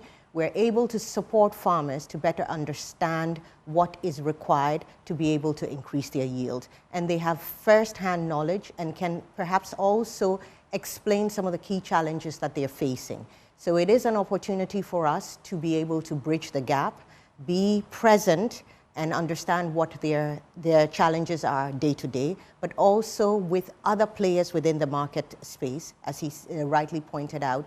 The fact that as they're producing, for a lot of them, the question is what they want to do is produce enough to be able to feed themselves and also the nation. How do we make sure that as they've actually completed and or achieved that aim, they're able then to take that and become profitable from it by taking that to market? And therefore, as players within, we're able to provide even down to business knowledge that might be required for some of the farmers in order to help them to achieve all of this. You mentioned identifying challenges, and I just, out of curiosity, want to find out, what are some of these challenges that you encounter? We know that agriculture could be or is the backbone of every economy, but many resource persons would argue that it is hugely underutilized. So what are those challenges, just so that we can understand what it is that's happening with the sector?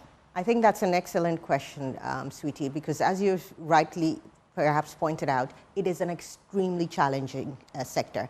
It requires a lot of investment, it requires a lot of courage, it requires a lot of work in order to be able to achieve what we want as food security. Currently, Ghana, we're food insecure. Yeah. If you look at, as we were talking about, the northern region, this tends to be what I would call our bread basket or the cereals basket for our country. And a lot of the farmers there are smallholder farmers, meaning that their challenges that they face are the fact that they may have, even if they have access to land, and especially for, say, women smallholder farmers, access to their land might be a problem. Access to finance is an even bigger challenge that they may face, access to inputs, etc. So we are there as key players to help them to better or improve on what they know. And if you look at the fact that as a country we've been through, we first said it was a drought, but it's become what we might call a dry spell. And a long, prolonged, Climatic conditions are also changing, environmental changes that are happening. If we do not support our farmers enough so that they may have the knowledge that they need in order to be able to surmount some of these challenges, they're never able to produce even just enough for themselves, let alone to be able to feed the rest of the nation. Thank you so much for putting that in perspective. Elvis, let's talk about the details of the events, the annual pre-harvest agribusiness conference and exhibitions, right? What should we expect? What happens on the day or those 2 days of the event? What happens? So actually on the 2 days, what we are looking for is an interaction of the different actors, like has already been mentioned, where then these actors get to also discuss the pertinent issues that relate to agricultural development in the country. So there will be trainings that will be offered by different actors, and we are happily available to also support that. There will also be exhibitions of different products, also what the farmers are producing vis-a-vis what the different actors also along the chain are also bringing on board. And then there will, of course, also be the conference where we also get to interact a lot among ourselves to discuss some of these challenges and how we can then surmount some of these issues. And I think, like Teresa really put, it is important, especially given the situation now with the dry spell and also having the discussions around it, what are the different actors doing to enable us navigate this challenge, that we would not be coming to this point again from next year on. And these are some of the things that this event also provides as a platform to discuss. And I think that the looming food insecurity that we are currently facing in the dry spell, in a way, inform the choice of your theme. But you tell me, what is the thought process that arrived at the selection of that theme? Feeding the youth? What's the theme for this year? Feeding the future. And they actually, for the past years, what the event organizers, and we would say at this point, kudos to Agri-House Foundation for holding the fort for the past 14 years, organizing this.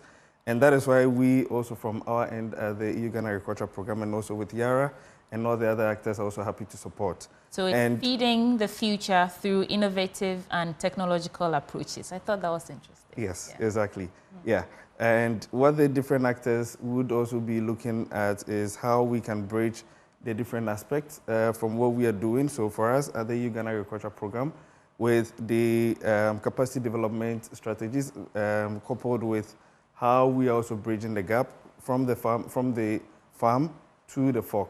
And also with Yara, with the input, also ensuring that there are quality inputs available for production, and then to bring this discussion into perspective. Thank you for doing that. So is it open to the general public? Who can attend? Are you selling tickets? How do you get access? How can we contact you? All the details, the important details, let's put it out there. Should I start with you, Teresa? Certainly. Is it open to the general public? Is it free? Yes, it is. It's open to the general public. It's actually, as Elvis rightly pointed out, it's hosted and run by Agri-House Foundation. And they have put on their website, they can share out all the information. I think there will be radio and TV adverts about the 2 days that we will all be in Tamale. So everyone is moving to Tamale for this. And as we will have the demonstration fields too as well to be able to observe in real time and have sharing with the farmers so that they can pick some of the knowledge that we will be able to provide for them. I like to do this. I want to give you 30 seconds each to talk to our audience directly, tell them why it's important for them to, if not to attend in person, at least follow your live stream so that they get a fair understanding of what you are doing on the day. I'll start with you, Elvis. Sure. So for these 2 days is actually a very interesting opportunity for us to also patronize Made in Ghana products. And on the day, we will be able to see what the north, especially the northern part of the country, has in terms of potential. And then looking also at the current drought situation to also interact and then to discuss as a country, where do we go from here? So everybody should be part, and we are looking forward to seeing everybody at the Aliu Mahama Stadium on the day. Thank you. Teresa, what do you add to that? So just to add a little bit, certainly 2 days of intense knowledge sharing and understanding of what food security, what agriculture is all about. We as Yara, with our crop nutrition solutions, will be present. Our sales agronomists will also be there. In fact, quite a large team from Yara will be present to support the farmers. And we believe that in Ghana, if we can all get behind what our smallholder farmers are doing to improve on their yields, to improve productivity, we will have more food available. We will find that prices of food will come down, and we will all benefit as a result. So it's extremely important that we find time to follow what will be coming on in this next 2 days. And that there is Ms. Teresa Randolph, Country Manager for Yara Ghana. We also had Elvis Mensah-Bonsu, the Component Manager for GIZ Sustainable Employment through Agri-business Program. Don't forget, this is for the 14th Annual Pre-Harvest Agri-business Conference and Exhibitions. It's a 2-day event from the 29th, which is Tuesday, and the 30th of October on Wednesday. Is there a number to call? Okay, we'll give you the details later on. Thank you so much for joining us for breakfast this morning, and I wish you the very best. Thank you, sweetie. Okay, so we'll take another quick break. We'll return with more, and then we'll wrap up the AM show for today. Stay with us.